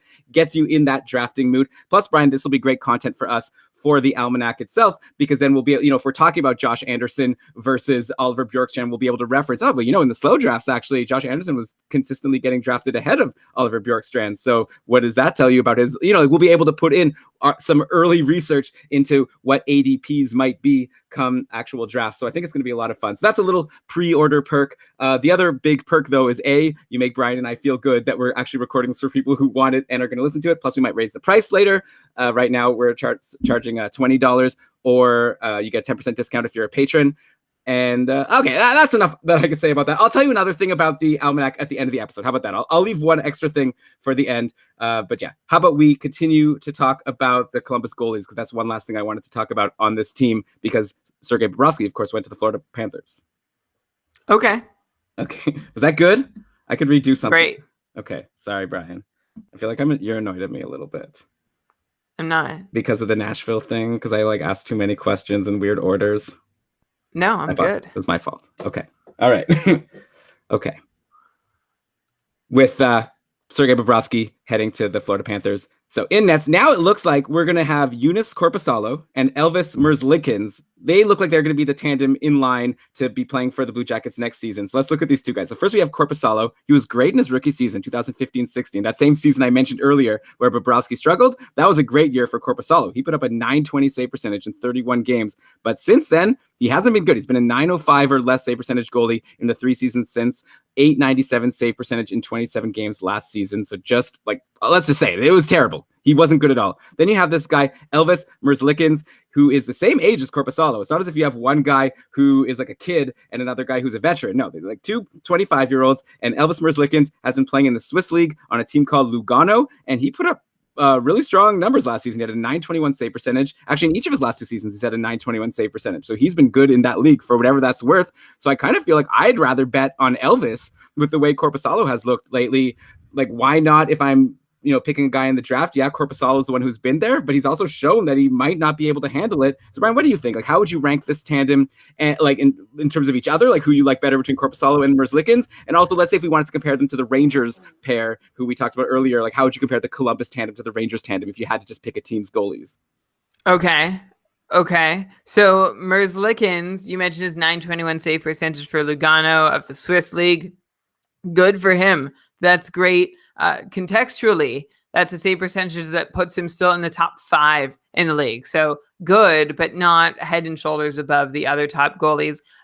One of whom is Reto Berra. Remember him? He had a .920 save percentage in the Swiss League last season. I'm not sure if that's supposed to make me be more or less into Elvis Merzlikins if you're saying he was as good as Reto Berra. Yeah, well, it's meant to say, it's like when you talk about somebody who is lighting up the AHL and then it's like, who lit up the AHL for 7 years? Jason Doig and Denis Hamel, right? These are guys, like, if Reto Berra can succeed in the Swiss League, then maybe a subpar NHL goalie like Elvis Merzlikins also can. I'm not saying he's subpar. We don't know yet. He's been quoted, I think Dmitry Filipovich called him the best goalie outside the NHL last year when we did our preview. He's yet to play a game. So my curiosity is piqued for sure. We're not just going to erase his fantastic year last season just because a few other goalies did it, and one of them is Reto Berra. One thing about Korpisalo that I still like is that, well, last season just wasn't as bad as it looked. It looks like Korpisalo left the door wide open. He had an .897 save percentage. He did okay at 5-on-5, and he actually wasn't so far behind his expected save percentage. It was Korpisalo's poor penalty kill save percentage that made his numbers look worse than maybe they should have. So that's one reason to still be sort of optimistic that Korpisalo can handle at least a 1A portion of a starter's job. Bigger picture, we need to remember, though, that Korpisalo has had 3 bad seasons now over a sampling of 60 starts. He's never come close to the heights of his .920 save percentage that he had when he played 31 games as a rookie. So there's reasons to believe and reasons to disbelieve in both these guys, which makes it really weird and fun, especially on a Columbus team that I imagine expects to still contend for a playoff spot going into camp with these two, with goalie chaos firmly in play. It seems to be the plan. I read a Q&A with Aaron Portzline, the Columbus beat writer for The Athletic recently, and he was like, yeah, like they're not going to get another goalie. It's Korpisalo and Merzlikins. I'm curious to know if they have a plan B, if they're a month into the season and both guys are just stinking. But I think they're a really good underrated tandem to get. Whether or not they're better than that Rangers tandem depends on who you think is going to win more games next year. And I'm actually having a pretty hard time figuring out which team is going to win more between Columbus and New York. I'm leaning towards Columbus, but I feel not at all confident. It feels like a coin flip to me. Yeah, both teams are huge question marks. We have no idea how they're going to look next season. I can see both of them challenging for the playoffs. I could also see both of them really not being very good still. Like with the Rangers, they still are a rebuilding team with a lot of young players. So it really depends how good they can be in like their first and second years in the NHL. I think if I'm having to pick a tandem to own in fantasy, give me the Columbus one, just because I feel like with the Rangers, it's very much more likely that they'll go 50-50, right? Like I don't think Lundqvist is going to be playing like 65 games. And I also don't see Lundqvist only playing like 20 games. Like I really could see them going like 50 and 38, something like that, something close. While with Columbus, I feel like there's more of a chance that one of them just earns the job and plays a ton. So if I'm going to draft a tandem, that's what I'm looking for. Right? I'm looking for a lottery ticket here where I use 2 late picks to grab goalies that might be tandemed, but then I might end up with a starting goalie and I used a late pick to get it. So for that reason, I would take the Columbus tandem over the Rangers tandem for whatever that's worth. Yeah, I can get with that reasoning. I also, like I said, I'm leaning towards the Columbus tandem. They just seem a little more experienced as a team. Yeah, they lost a key piece, but if one of these guys can step up and do an average job, I think they're going to have a team in front of them that can support them quite well. Yeah, and we haven't talked about the defense, but they're still good. They still have Seth Jones, and you'll hear us talk about the Columbus defense in the Almanac, unless something else happens this summer, which I don't expect anything really to happen. Let's go to a couple trades now to close out the show, but they're really big trades with a lot of impact, so it's not going to close out the show in the next 5 minutes. Let's start with the Arizona Coyotes acquiring Phil Kessel and then some other people, Dane Burks, and a 4th-round pick in the 2021 draft from the Pittsburgh Penguins for Alex Galchenyuk and a defenseman named Pierre Olivier Joseph. And for completion, Arizona did some other things. They traded Connaughton for Carl Soderberg. But mainly, I want to talk about Kessel for Galchenyuk, and I want to start in Arizona and the arrival now of Phil Kessel. So Kessel had 82 points in 82 games last year. He had 92 points in 17-18. He had 70 points in 16-17 and 59 points in his first year as a Penguin 4 seasons ago. So a lot like Matt Duchene, we're looking at someone who's had 80, 90, 70, and 60 point paces over his last 4 seasons. So how the heck am I supposed to try to come up with a projection for Phil Kessel now on a completely new team? To me, it looks like another Duchene. All right, okay, I'll continue. Like now he goes to Arizona where he'll definitely get the best line mates available in Arizona. Like they didn't bring him in to be a 3rd-line guy, but he loses his exposure to Crosby and Malkin, which I'd imagine will especially hit hard on his power play numbers. He had 36 and 42 power play points in each of his last 2 seasons. So I'm almost positive he's not going to be able to get those many power play points. So I feel like it's hard to project him for 82 points again. If he's going to do not as well on the power play, the question is he going to be able to, make up for it at even strength or maybe help the Arizona power play at least come close to what Pittsburgh was, but no way he's going to hit it, right? I'm just looking something up and then I will give you a full answer. How's everyone in the chat room doing? What'd you guys think of my Almanac commercial? Do you think it was too long or do you think it was just right? Do you think I got people excited? I don't know. No one trained me how to do like promotions, No one trained me how to talk about hockey, but I feel like at least we got a lot of practice there. I don't know. I'm talking to nobody, so it's kind of awkward also. This would be a good class, how to talk to nobody, like how to do a 1-person show. Can you imagine if Brian had a 1-person podcast and it was just me? It'd be so awkward. I guess I'm sure that exists. Yeah, of course. Yeah. Like, I mean, Peter Harling's doing that with Dabber Prospects. It's just him. But I guess it's easier because you have a script and you're just going as opposed to sort of just, I'm used to asking questions and then I'm used to you answering. Thanks. RMCF says take my money. Okay. I'm going to assume that means that it was okay. Did you finish looking up your thing? Yeah. Do you want me to remind you my question? Basically, I said like he's had 4 seasons of all different point paces. So I said he's like another Duchene. And then I said I expect that he won't be able to do what he did last year because how is he going to get like 36 power play points again? So those are my 2 main points. Thank you. I'll go reverse. The power play is an Achilles heel for Arizona. Scoring in general is an Achilles heel, but their power play in particular is pretty weak. Arizona ranks 28th in the NHL in power play scoring. They only have 30 more goals than Vegas. Sorry, that's in the last 3 years. And they only have 30 more goals than Vegas in that span. And Vegas wasn't even formed for the first of those 3 years. So Arizona has had power play troubles for a very long time. And I guess they think Phil Kessel is the solve for that. And by the way, Phil Kessel, not another Duchene. The reason for his different point totals is because it just took Pittsburgh a year to figure out how to use him on the power play. His first year there, they hadn't gotten it yet. And then the Penguins figured out how to make Phil Kessel the key centerpiece of their power play, run the whole thing through him. And that's why he has 108 power play points in the last 3 seasons. Only Nikita Kucherov has more power play points in that same span. Here's the thing, though. Pittsburgh did run their whole power play through Phil Kessel when we're looking at how he got those points. They were very good at it. And so you're like, okay, well, now he's in Arizona. They want him there to fix the power play. Could Arizona just copy it? Do they have the personnel to do it?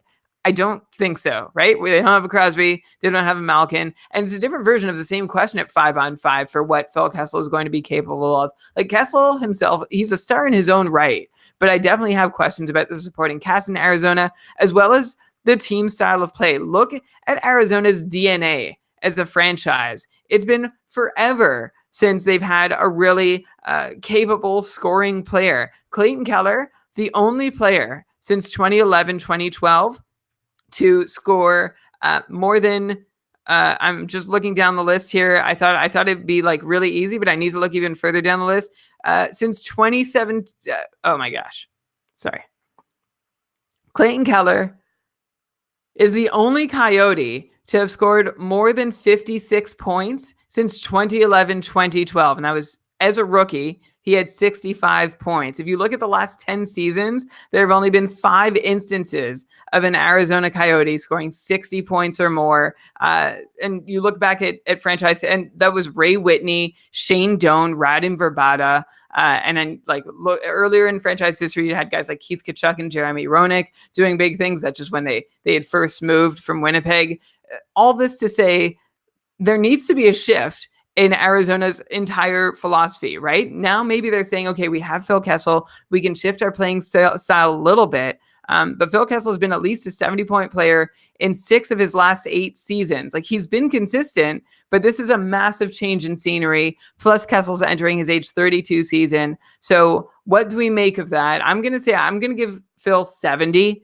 If Keller could get 65 as a rookie, I think it would be shortchanging Phil Kessel to give him any less than that and not a little more. But I'm not going to be counting on a whole lot more than 70 points because the power play is his bread and butter. And I'm just not sure that Arizona is going to be able to make it work quite as well as Pittsburgh did. Yeah, I think everything you're saying is fair. No matter who Arizona has, and we could talk about a lot of great players, none of them are the same as Crosby and Malkin. So it is a hit in the personnel around him. But I do want to say that there is, a chance for some change here. Like Arizona, now that they have Phil Kessel, like you said, maybe that's where things start to turn around and the DNA of the team starts to change. Like, when have they had a player on their team who previously scored 40 plus goals and had like 90 plus points? Like, it's not as if they've ever brought in a player like that. Well, they brought in Marian Hossa, but I don't think he's played a game for them yet.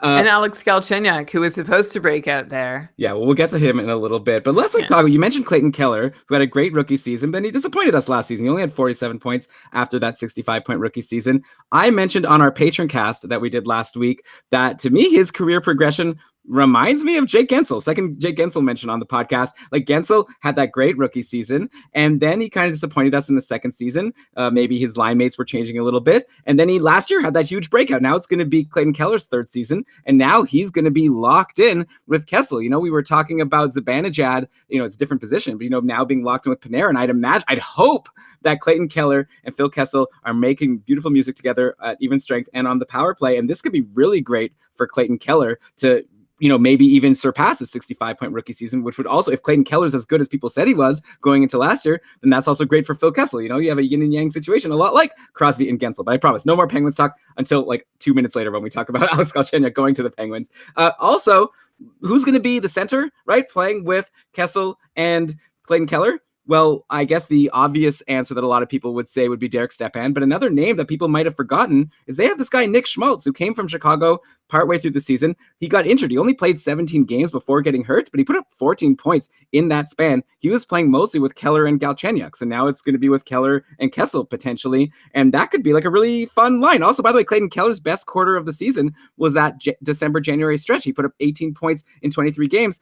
That's around the time when Nick Schmaltz was there. So now, if Nick Schmaltz is there, now you have Phil Kessel. All of a sudden, maybe all of these guys have their upside go up. And I'll throw one other name at you, who I know we've sort of decided that we are going to lock in as a 45-point defenseman. Oliver Ekman-Larsson has shown us that he can't repeat that 55-point season that he had like a few years ago. He's been a 45-point guy ever since. But now Phil Kessel's there. And if this power play is going to improve, get like 10, 15 more power play points, Oliver Ekman-Larsson is that top power play defenseman. So he's another guy I think might be a little underrated going into next season. Maybe he could jump from being a 45 to a 50 or 55-point guy with Kessel in the picture. So I feel like there's so much reason to be optimistic if you believe that Phil Kessel is as great of a player as he's shown to be on the Leafs and then on the Penguins. And I think he is. I know Daniel Negreanu, when he was on our podcast, he told us many reasons why he thinks Phil Kessel is such an amazing player. So yeah, he's really good. Now he's coming in, and I'm excited about all these players.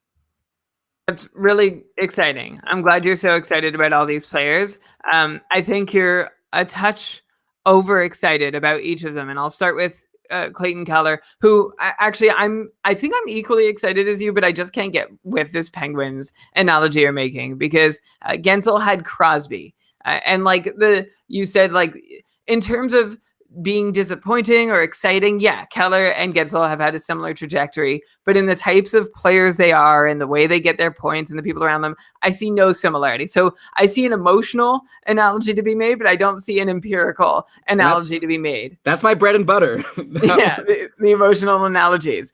So I'm still a big believer in Keller's upside, but he has been limited somewhat by his team's style of play. He finally broke that Coyotes 55-point ceiling as a rookie, and then took a big step back in his sophomore season. Having Kessel on the power play is going to help that whole power play, which should help Keller collect a few more points there. So I still like him, and I don't believe his 65-point season was a fluke. I think he can be a 70-plus point player in the NHL. It's just a matter of how much more time needs to pass and how many more players need to be added around him to make that work. As for Nick Schmaltz, so I'm just taking a look. You mentioned, he was playing with Galchenyuk and Keller for a bit.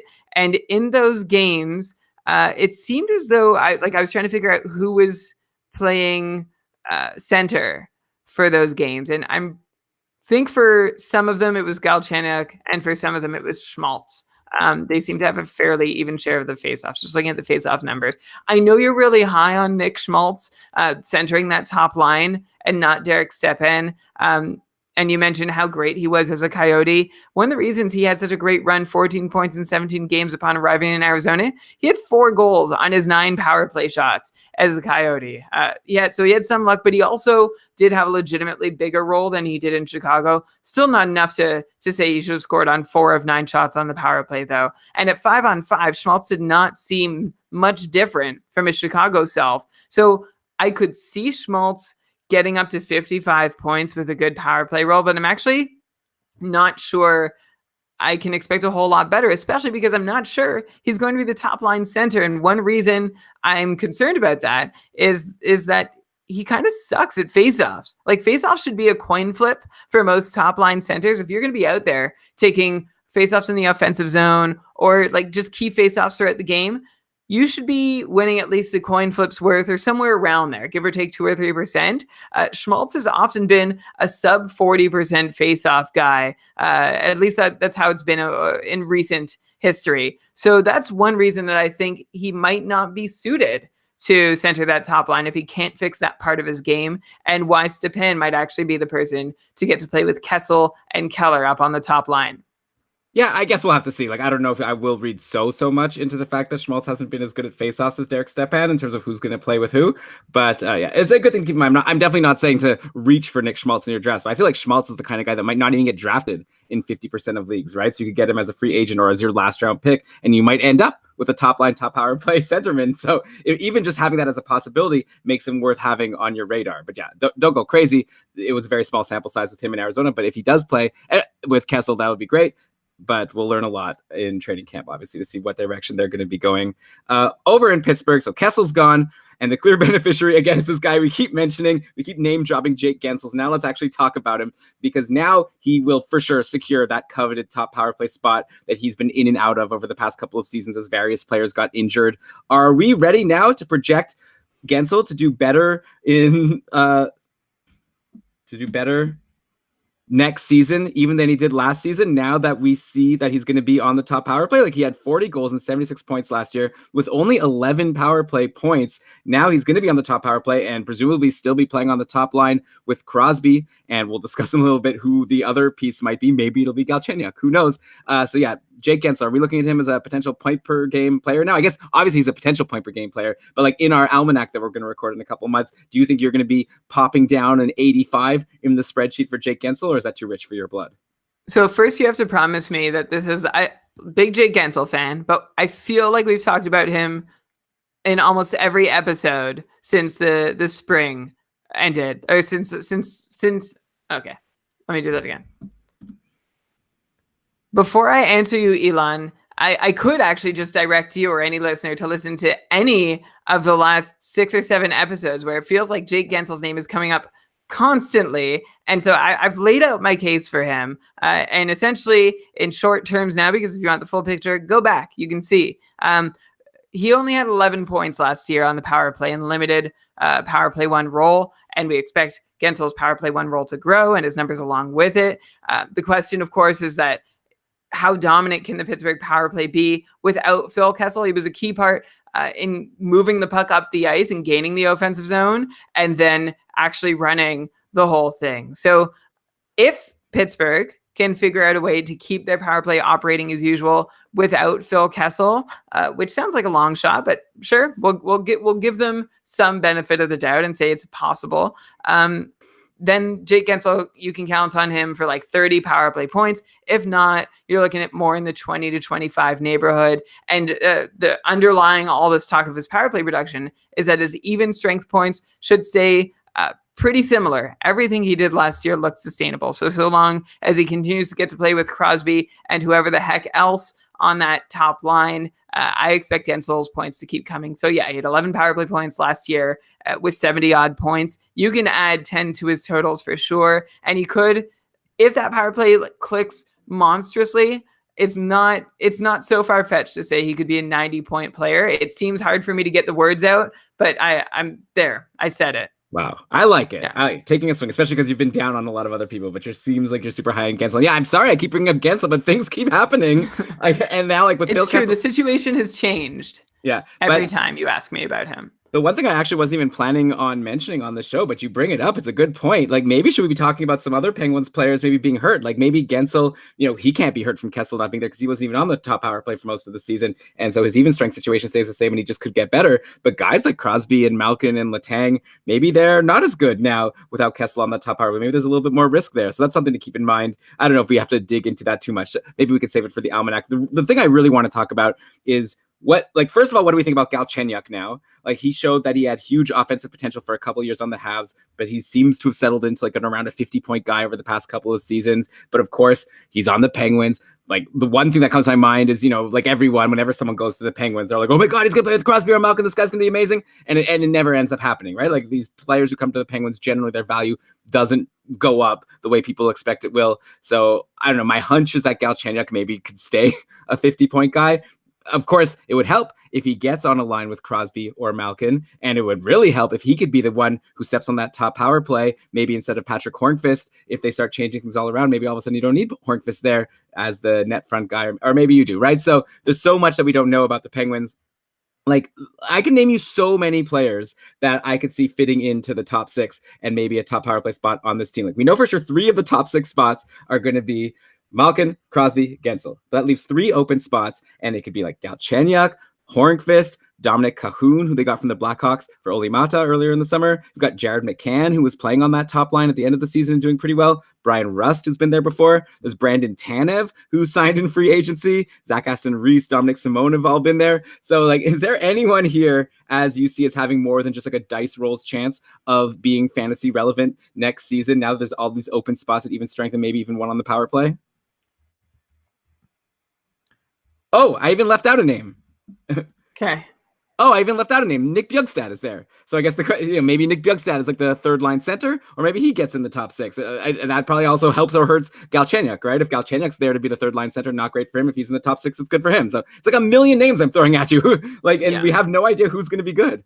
None. And I think you were probably right to leave out Nick Bjugstad's name. They acquired him, they tried him, and it seemed like they thought it was over. Again, just because, like I mentioned when we were talking about Nashville, teams have time now they're not acquiring someone mid-season. They have time to figure out what this player offers, how they jibe with other teammates, work through a training camp, work through exhibition games, work through the first week of the season. But Bjugstad would be the guy of all the ones you mentioned that I least expect to get up there. Alex Galchenyuk is the big question mark, right? Like, I don't know what Pittsburgh really has available to offer him. And trying to think of, what's happened when Pittsburgh has acquired other seemingly talented players who needed a change of scenery? What happened to them? Remember when they acquired David Perron? And we thought it would be so amazing. And then David Perron was not able to succeed in Pittsburgh. And then you look at when they acquired Patrick Hornqvist. But Hornqvist was already succeeding. He just continued to succeed to a higher extent in Pittsburgh because they were scoring more goals than Nashville was at the time. So I still, for Galchenyuk, hold out hope that he has this unrealized potential that the Penguins will figure out how to tap. He seems to me like the sort of guy who could be a really fantastic early season free agency ad when we see that he's gotten good deployment. Or if your league's deep enough, you could be a good late enough flyer in deep enough drafts. I still believe, I don't know if I should, but I still believe in Alex Galchenyuk.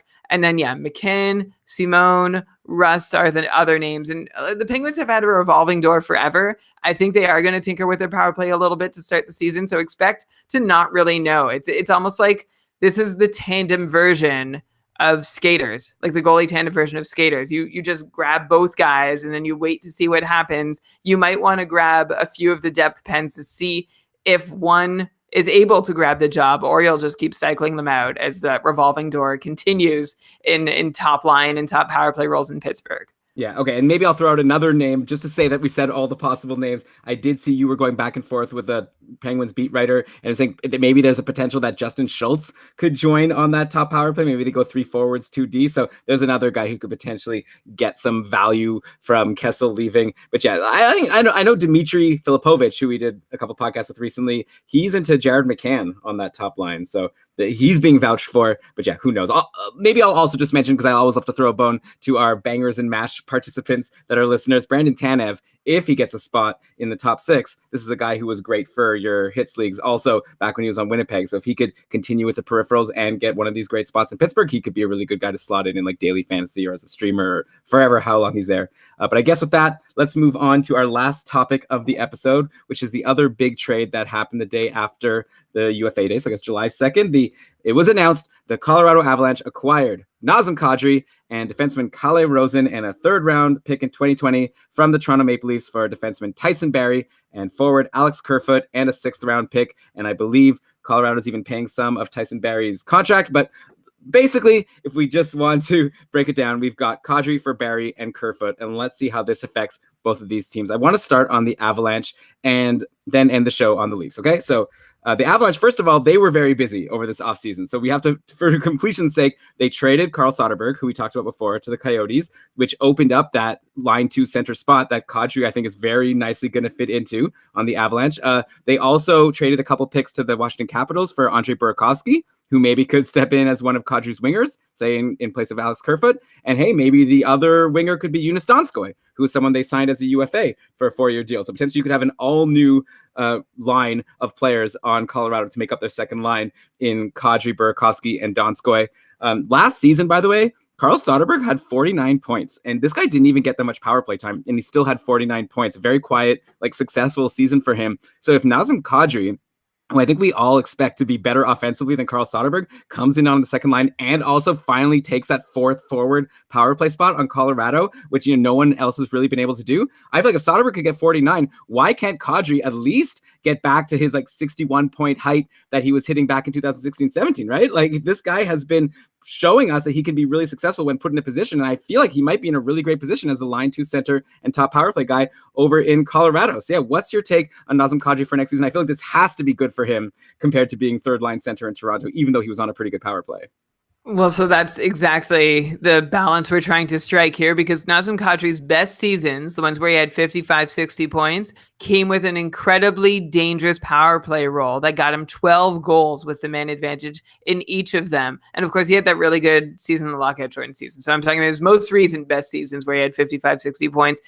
So the question is there a really dangerous power play role available for Kadri in Colorado? Can he be more than just included on the top unit, but lead that top unit in goal scoring the way that he led the Leafs in power play goals in both the years that he had 12? And I'm not sure that can actually happen. It would mean that Colorado would have to redirect some of the goal scoring wealth away from Landeskog, McKinnon, and Rantanen, who combined for 38 power play goals last season on one of the league's most dangerous units. So why would they make huge changes? But Kadri does seem like the best candidate to be the 4th forward on that unit, both in terms of what he's got in talent and what's on his resume. And that could help him find his way to 55-point territory again, maybe with more assists than goals, though. It'd be really good, by the way, for Colorado to have a 55-point player outside of their top 3 forwards and their top defenseman who's now gone. But between McKinnon, Rantanen, Landeskog, and Barrie, they accounted for such a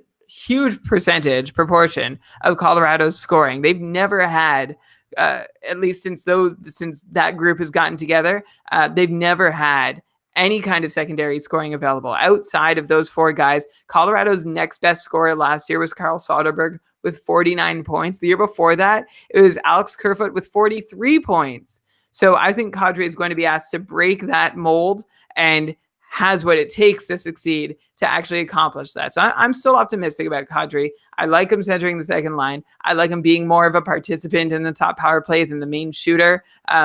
It's not going to be quite the same role, or at least I wouldn't expect it to be the same role he had in Toronto, but there's still an opportunity for him to pick up about as many points so long as he is there night in, night out. Yeah, like I feel like I really like Kadri. I like this for Kadri a lot. I think he's going to get around 60 points next year. I think that's what I'm going to put down. Hard to say a lot more than that, but you never know. Just that exposure on the top power play, that could really work out well. Even if it's not running through him, there's still going to be a lot of assists available and some goals, when you're playing with McKinnon and Rantanen and Landeskog, of course. And of course, the other big change because of this trade is that Colorado top power play, the defense part, right? Because Tyson Barrie has been so good there, and now he leaves the door wide open to step in on that deadly McKinnon, Rantanen, Landeskog, Kadri top power play. And all indications, I would think, are that Cal Makar is gonna be that guy. Like Cam said, when Cam Robinson, remember we did that prospects episode a couple weeks ago, he said Makar had a great season last year at UMass Amherst, and you take a look, it's true. 49 points in 41 games. Cam didn't lie. Then he joined the Avalanche for the playoffs, picked up, I think it was like 6 points in 10 games. He was playing 17 plus minutes a game. So Makar stepped right in and was a good player on the team. Now he's a year older, and it seems like this must be his job to lose. Like maybe there's Sam Girard who he's shown that he could maybe be a power play guy that produces. So maybe he could have a chance to on that top power play, but I think it's going to be Cal Makar. And hey, if Tyson Barrie was able to put up 59 points last season, maybe it's fair to say that Cal Makar or whoever is the guy who has that job might be able to do close to the same. Like I feel like it's not out of the realm of possibility that Makar is a 55 plus point defenseman next season. I'm with you. The way I'm trying to figure out exactly where Makar's ceiling might be, though, and I'm 55 might be a little dubious. I know this isn't a great comparison, but look to Rasmus Dahlin last year in Buffalo. He was able to come in his rookie season and match Ristolainen's power play production from the year earlier. He came up a few points short, but remember, he didn't have he didn't have the full season on the top power play. This is Dahlin in Buffalo. So who's the comparable in Colorado? Well, it was Tyson Barrie, had 25 power play points from the QB1 spot. So that's the mark for Makar to aim for. 44, so that's the mark for Makar to aim for.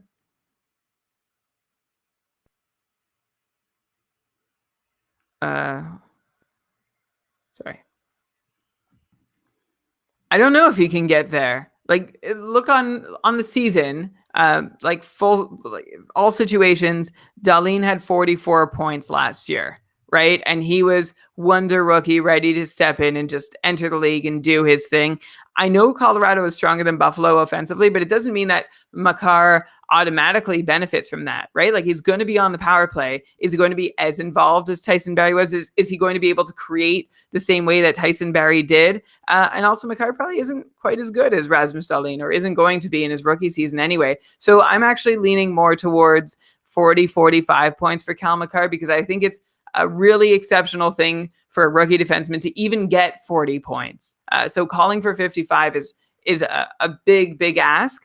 But I think Makar is going to get, I'll put him down for 15, 20 points on the power play, and then another 20 or so at even strength. So I'm with you that 55 is possible because all the pieces are in place, but just because Colorado scores a lot of goals, they have three guys plus Nazem Kadri who are happy to create without Cal Makar, right? So it doesn't mean that he has to get in on them. And of course, Sam Girard is lurking. And if Cal Makar does not seem at first blush to be ready to step into this power play quarterback role, the Avs have a guy ready to step in there. And Eric Johnson is also there, which is a bit of a deep cut, but they're there, right? It's not like it's Makar or bust. There are alternate options. So Makar isn't guaranteed that spot. I hope he can step in and take advantage of it. But even if he can, I'm staying pretty cool to him at 40 points. Yeah, you know what, Brian? I'm convinced actually, because I think that a lot of people are going to be reaching for him next season in a 1 year league. Maybe let someone else reach for Cal McCarr. Of course, it depends what kind of league you're in, right? Like some people will be like, I've never heard of this guy, and he's going to fall in drafts, and you could get him in the last round. Then you've got a steal. But yeah, if everyone is thinking of him to just step in and do what Barry did, it is a bit of a swing, right? It's possible, but also, these rookies, they've never played a full season, like 82 games. So, that could wear on a player. There's a lot to learn. So, okay, I'm with you. Let someone else take McCarr in your 1 year leagues, but in a dynasty league, you might be looking at McCarr as like one of the top defensemen available. Like maybe you're talking about him or Rasmus Dahlin, and McCarr is playing on a power play that so far has been better, though Buffalo hopefully gets better, and Dahlin, like you said, might be a better player than McCarr. So okay, you have convinced me. Maybe don't swing for McCarr in a 1 year league. I think I'll still probably put down like 45 points in the almanac just to be cool, just to be like a couple more points ahead of you. Let's end the show in Toronto. So much to discuss there. We've already discussed them a lot in the offseason, like the Kapanen and Janssen signings. Though now with Kadri leaving, that means that we have to kind of reassess what we think is going to happen in their top six, right? Like maybe they'll load up their top two lines. You can imagine like if they just put all their top offensive players in the top six, you could imagine like Tavares, Marner, Nylander, and then Matthews with Janssen and Kapanen. Though, of course, Mike Babcock seems to love Zach Hyman and playing him with Tavares and Marner. So maybe he stays there. And now all of a sudden, one of these guys falls out of the top six. Plus, they're bringing in Alex Kerfoot, who maybe could play like third line center, or maybe he takes a spot in the top six. So, just like in Colorado, or maybe not as much in Colorado, but just like in some other teams, we've got a lot of questions with what's going to happen in Toronto, how everything's going to shake out. Do you see any winners or losers among like Nylander, Kapanen, Janssen, or even Kerfoot coming to Toronto and like Kadri leaving? Oh, and I will say, okay, since you're still thinking about it. Okay. Of course, the one thing we have to mention is Kadri leaving means he'll be taking his top power play time with him, right? So one of these guys might get bumped from the top six, but also one of these guys might get on the top power play, unless, of course, the Leafs do the unthinkable and go with 3 forwards and 2 defensemen now that they've brought a 25 power play point D-man in Tyson Barrie. But maybe before we get to discussing what's going to happen with the defensemen, what do you think about our Nylanders, Kapanens, Janssens, Kerfoots? Who's bumped out of the top six? Who are you excited about, and who are you like cooler on? So hard to say. The addition of Alex Kerfoot really complicates things. So in the top six, you've got Marner, Matthews, Tavares locked in, assuming Marner signs, which I'm assuming he's going to until further notice. And then you've got a whole bunch of names that you just gave. Zach Hyman's in there. Kerfoot. I'm not going to repeat them all, but and then I've seen these hockey hipster suggestions being made also that guys like Bracco and Moore also get a spot alongside either Matthews or Tavares. And then the other line, like the quote unquote third line, is just the top 9. And that's centered by Alex Kerfoot or William Nylander, but is definitely markedly worse than it's, or not markedly worse, but markedly less desirable place for a player to land on than on the top 2 lines. So I think instead of really trying to work out the whole picture, we're just trying to figure out whose job with Matthews or Tavares should be considered most secure. And I wish I could tell you. I have zero idea. I have a gut sense that Andreas Janssen really strutted his stuff and that he seems like a player who needs to be with one of those players so that you can get the most out of him. But that's as far as I can really go. I wish I had more insight to offer. This is like a similar goalie tandem thing, right? It's like draft all the depth Leafs with your last picks. You'll hit on 1 or 2 of them and you'll have to replace the others. But hopefully the upside of the 1 or 2 that you do hit on makes it worth the gamble. Yeah, and again, it depends what kind of league you're in, because we all know there's generally Leafs fans, at least in my leagues, there's always Leafs fans who are not going to let these guys fall. So in that case, you're saying maybe let someone else take these Leafs players because there's too much risk involved in potentially getting someone who's going to be in the bottom 6. I feel like Nylander, if no one else is good enough to play third line center, all of a sudden he might be there, and that wouldn't be good for him, even though that probably is really great for the Leafs. Let's end the show with a defenseman, another huge question mark, because they bring in Tyson Barrie, who's been so good on the power play, but they already have Morgan Riley, who had 21 power play points and 72 points overall last season. And I kind of feel like I'm having deja vu of our hand-wringing last summer, trying to figure out how Karlsson and Burns would coexist in San Jose. Do you see this as a similar situation to that? Okay, let me just actually say that again. trying to figure out how Karlsson and Burns would coexist in San Jose. Do you see this as a similar situation to that? Like now we have two great defensemen, specifically two defensemen who have shown to be really great on the power play. I'm very curious to get your take on how you see this all shaking out with Tyson Barrie and Morgan Rielly both in the fold. Tyson Barrie is a very capable power play quarterback, although he's not an elite power play quarterback, or at least his numbers didn't show him to be one in the last couple seasons. He was on a great unit. I'm not saying he was piggybacking or riding coattails. He picked up 25 points on the power play last season, nothing to sneeze at.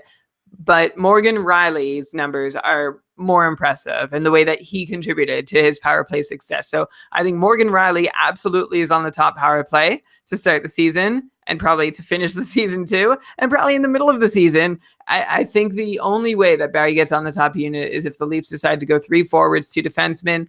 And what they could do is something like what San Jose did. You mentioned the analogy where, they had Burns and Karlsson both trying to find the right role for them that, they could play to both their strengths, Burns' shot and Karlsson's setups.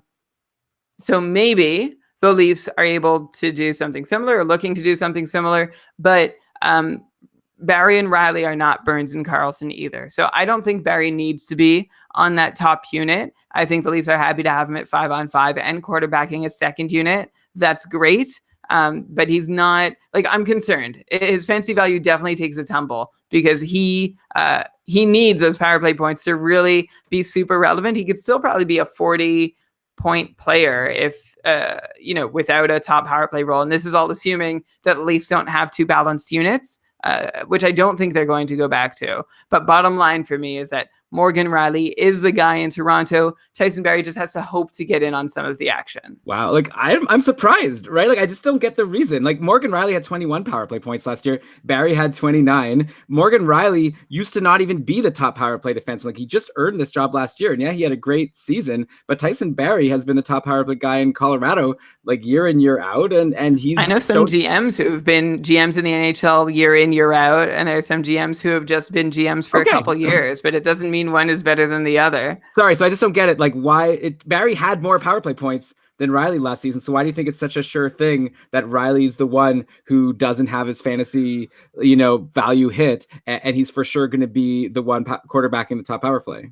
So if I'm looking at offensive metrics on the power play, expected goals and shot attempts, it's Morgan Rielly who comes out significantly ahead. We actually tweeted out a comparison chart. It's an RAPM chart we talked about in our last patron cast. You can get them at evolving-hockey.com. It's in the RAPM menu. But you just look at But what stats were those? Expected goals? For expected goals and shot attempts. And Morgan Rielly is elite in all 3. Tyson Barrie is not. Yeah, but maybe that's not his job, right? Maybe Barrie passes it on the power play and someone else does the goals and the shot attempts and all of that. The power play quarterback's job isn't always to take shots. It's not all Brent Burns. Well, Brent Burns is also known for just bombing it, right? That's what I'm saying. I'm saying not all power plays run like the one with Brent Burns. Some power plays, the quarterback is the one who passes it to someone else who does the shots.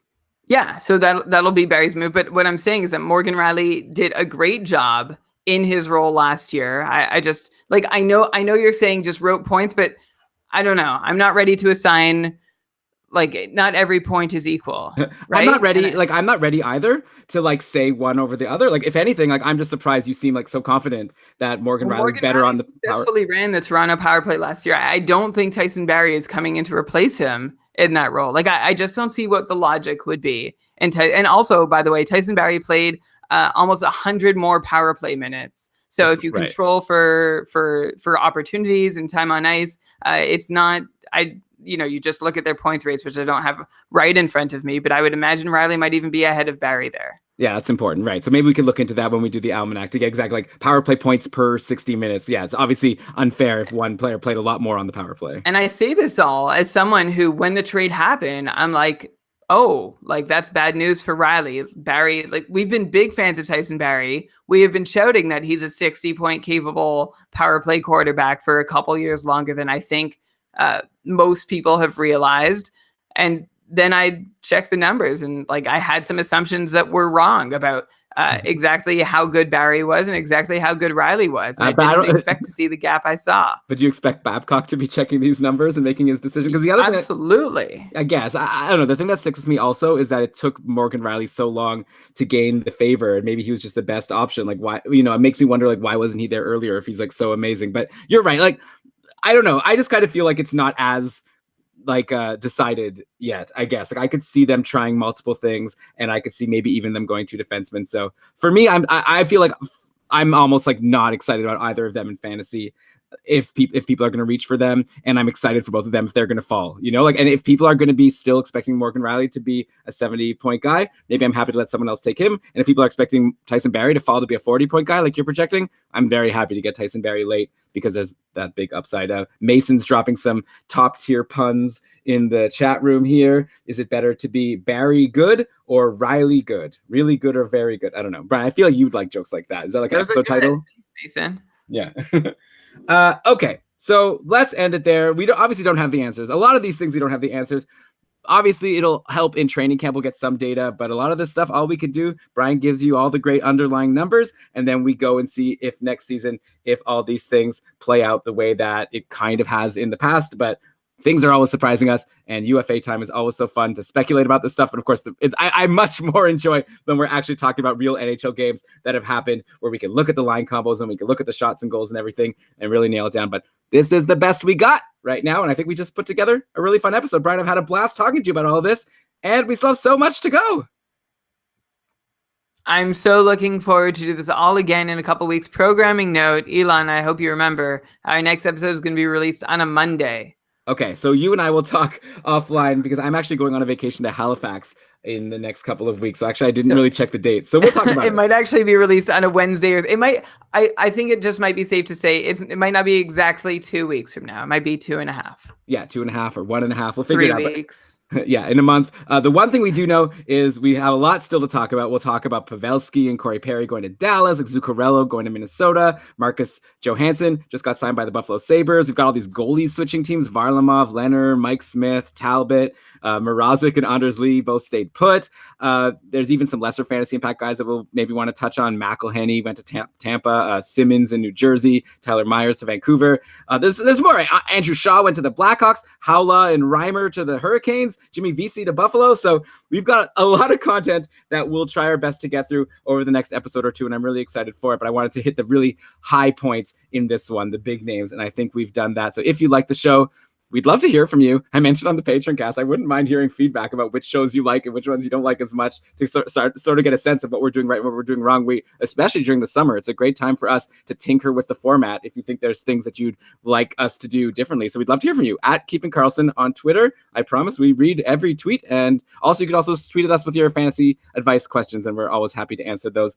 I mentioned the Almanac earlier. We'd love for you to get in on our Almanac pre-sales. That's keepingkarlsson.com/almanac. Even if you're undecided, why not go to the page, keepingkarlsson.com/almanac, and read up our pitch there of all the things we're going to offer you and all the things you're going to get if you decide to pre-order that audio almanac, the second ever that's ever happened in the world, an NHL audio almanac.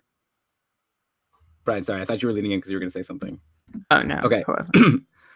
Then, of course, we have our Patreon program, keepingkarlsson.com/patron. Get in on our Facebook group. We're having a lot of fun there. We've also been releasing a bunch of bonus patron content lately. We did our patron cast last week. I also recorded an episode with Dave Betton where this is like a lot of inside baseball here, but like we do on the patron group, we do a ranking of players. We've been like doing a daily draft where we pick a new player to rank based on everyone's votes. And then Dave and I did a podcast for the patrons where we sort of debated whether each pick was a good pick or a bad pick. So that was a lot of fun. There's a lot of good stuff in our patron program. So the two big links that I implore you to check out are keepingkarlsson.com/patron and keepingkarlsson.com/almanac. Brian will make sure to link those in the show notes. Of course, if you're looking at this if you're listening on your iPhone or Android, I feel like at this point you're almost like an old man if you say iPhone, right? Like no one uses iPhones anymore. Am I wrong about that? Like as a word or the actual phones? Like both. Like I feel like it's almost like saying Nintendo when there's like so many other gaming systems out there. It's like, oh, my kid's playing Nintendo. And I'm just like, oh, if you're listening on your iPhone, like a lot of people are using a lot of different devices at this point. I don't understand. It's an extra syllable to say I. Is it just leave it out? I should. Yeah. At this point, it's on your phone. Right. Exactly. Maybe some people are listening on like a iPad, but again, a tablet, I should say, right? I got to be more generic. Device. on your device. And I hope you enjoy listening to us on your device. But at this point, it's late, and clearly I am delirious. So, Brian, how about we cue that outro music, and you go ahead and read us the credits. Okay. This episode of the Keeping Karlsson Fantasy Hockey Podcast was presented by Dobber Hockey and powered by our patrons, including our newest ones, Josh, Mike, Stephen, Jesse, Robert, James. Thank you for becoming patrons and enjoying all the perks that come with it. Again, you could be a patron this summer for just $1 and get all our usual patron perks. KeepingKarlsson.com/patron. This episode was researched with help from Dobber Hockey, Frozen Pool, Dobber Prospects, Natural Stat Trick, Evolving Hockey, Cap Friendly, Charting Hockey, Hockey Reference, Hockey Viz, Hockey Database, and Elite Prospects. Great job, as always, Brian. And I'm looking forward to talking to you at some point in the future about all of these other signings and trades. Peace out. Yeah, keep on keeping Karlsson. Bye-bye. Okay, that's the show. It's a show in the books. I think it's going to be a good one once we, I hope it was as good as you hoped. Oh, yeah. I think better. Honestly, I like when we argue. Wow. Ivan was trying to start arguments with you earlier on, and you weren't biting, but at least we got a good one at the end.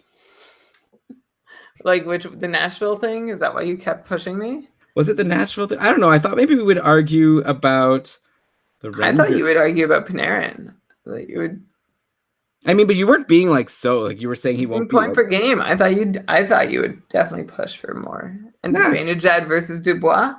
Oh yeah, I could have said something there. Well, everything you said makes sense. You made good points. The only thing that I didn't really agree with is this like sort of just for sure. I don't know. I felt like you were like especially confident in Riley and not Barry, when I feel like to me it feels like a coin flip. But I don't see why not the incumbent, but that'll be a good one to watch. Definitely. I thought maybe you would argue with me about Oliver Ekman-Larsson. I don't even think you. I didn't even get to talk about him. Didn't even mention him.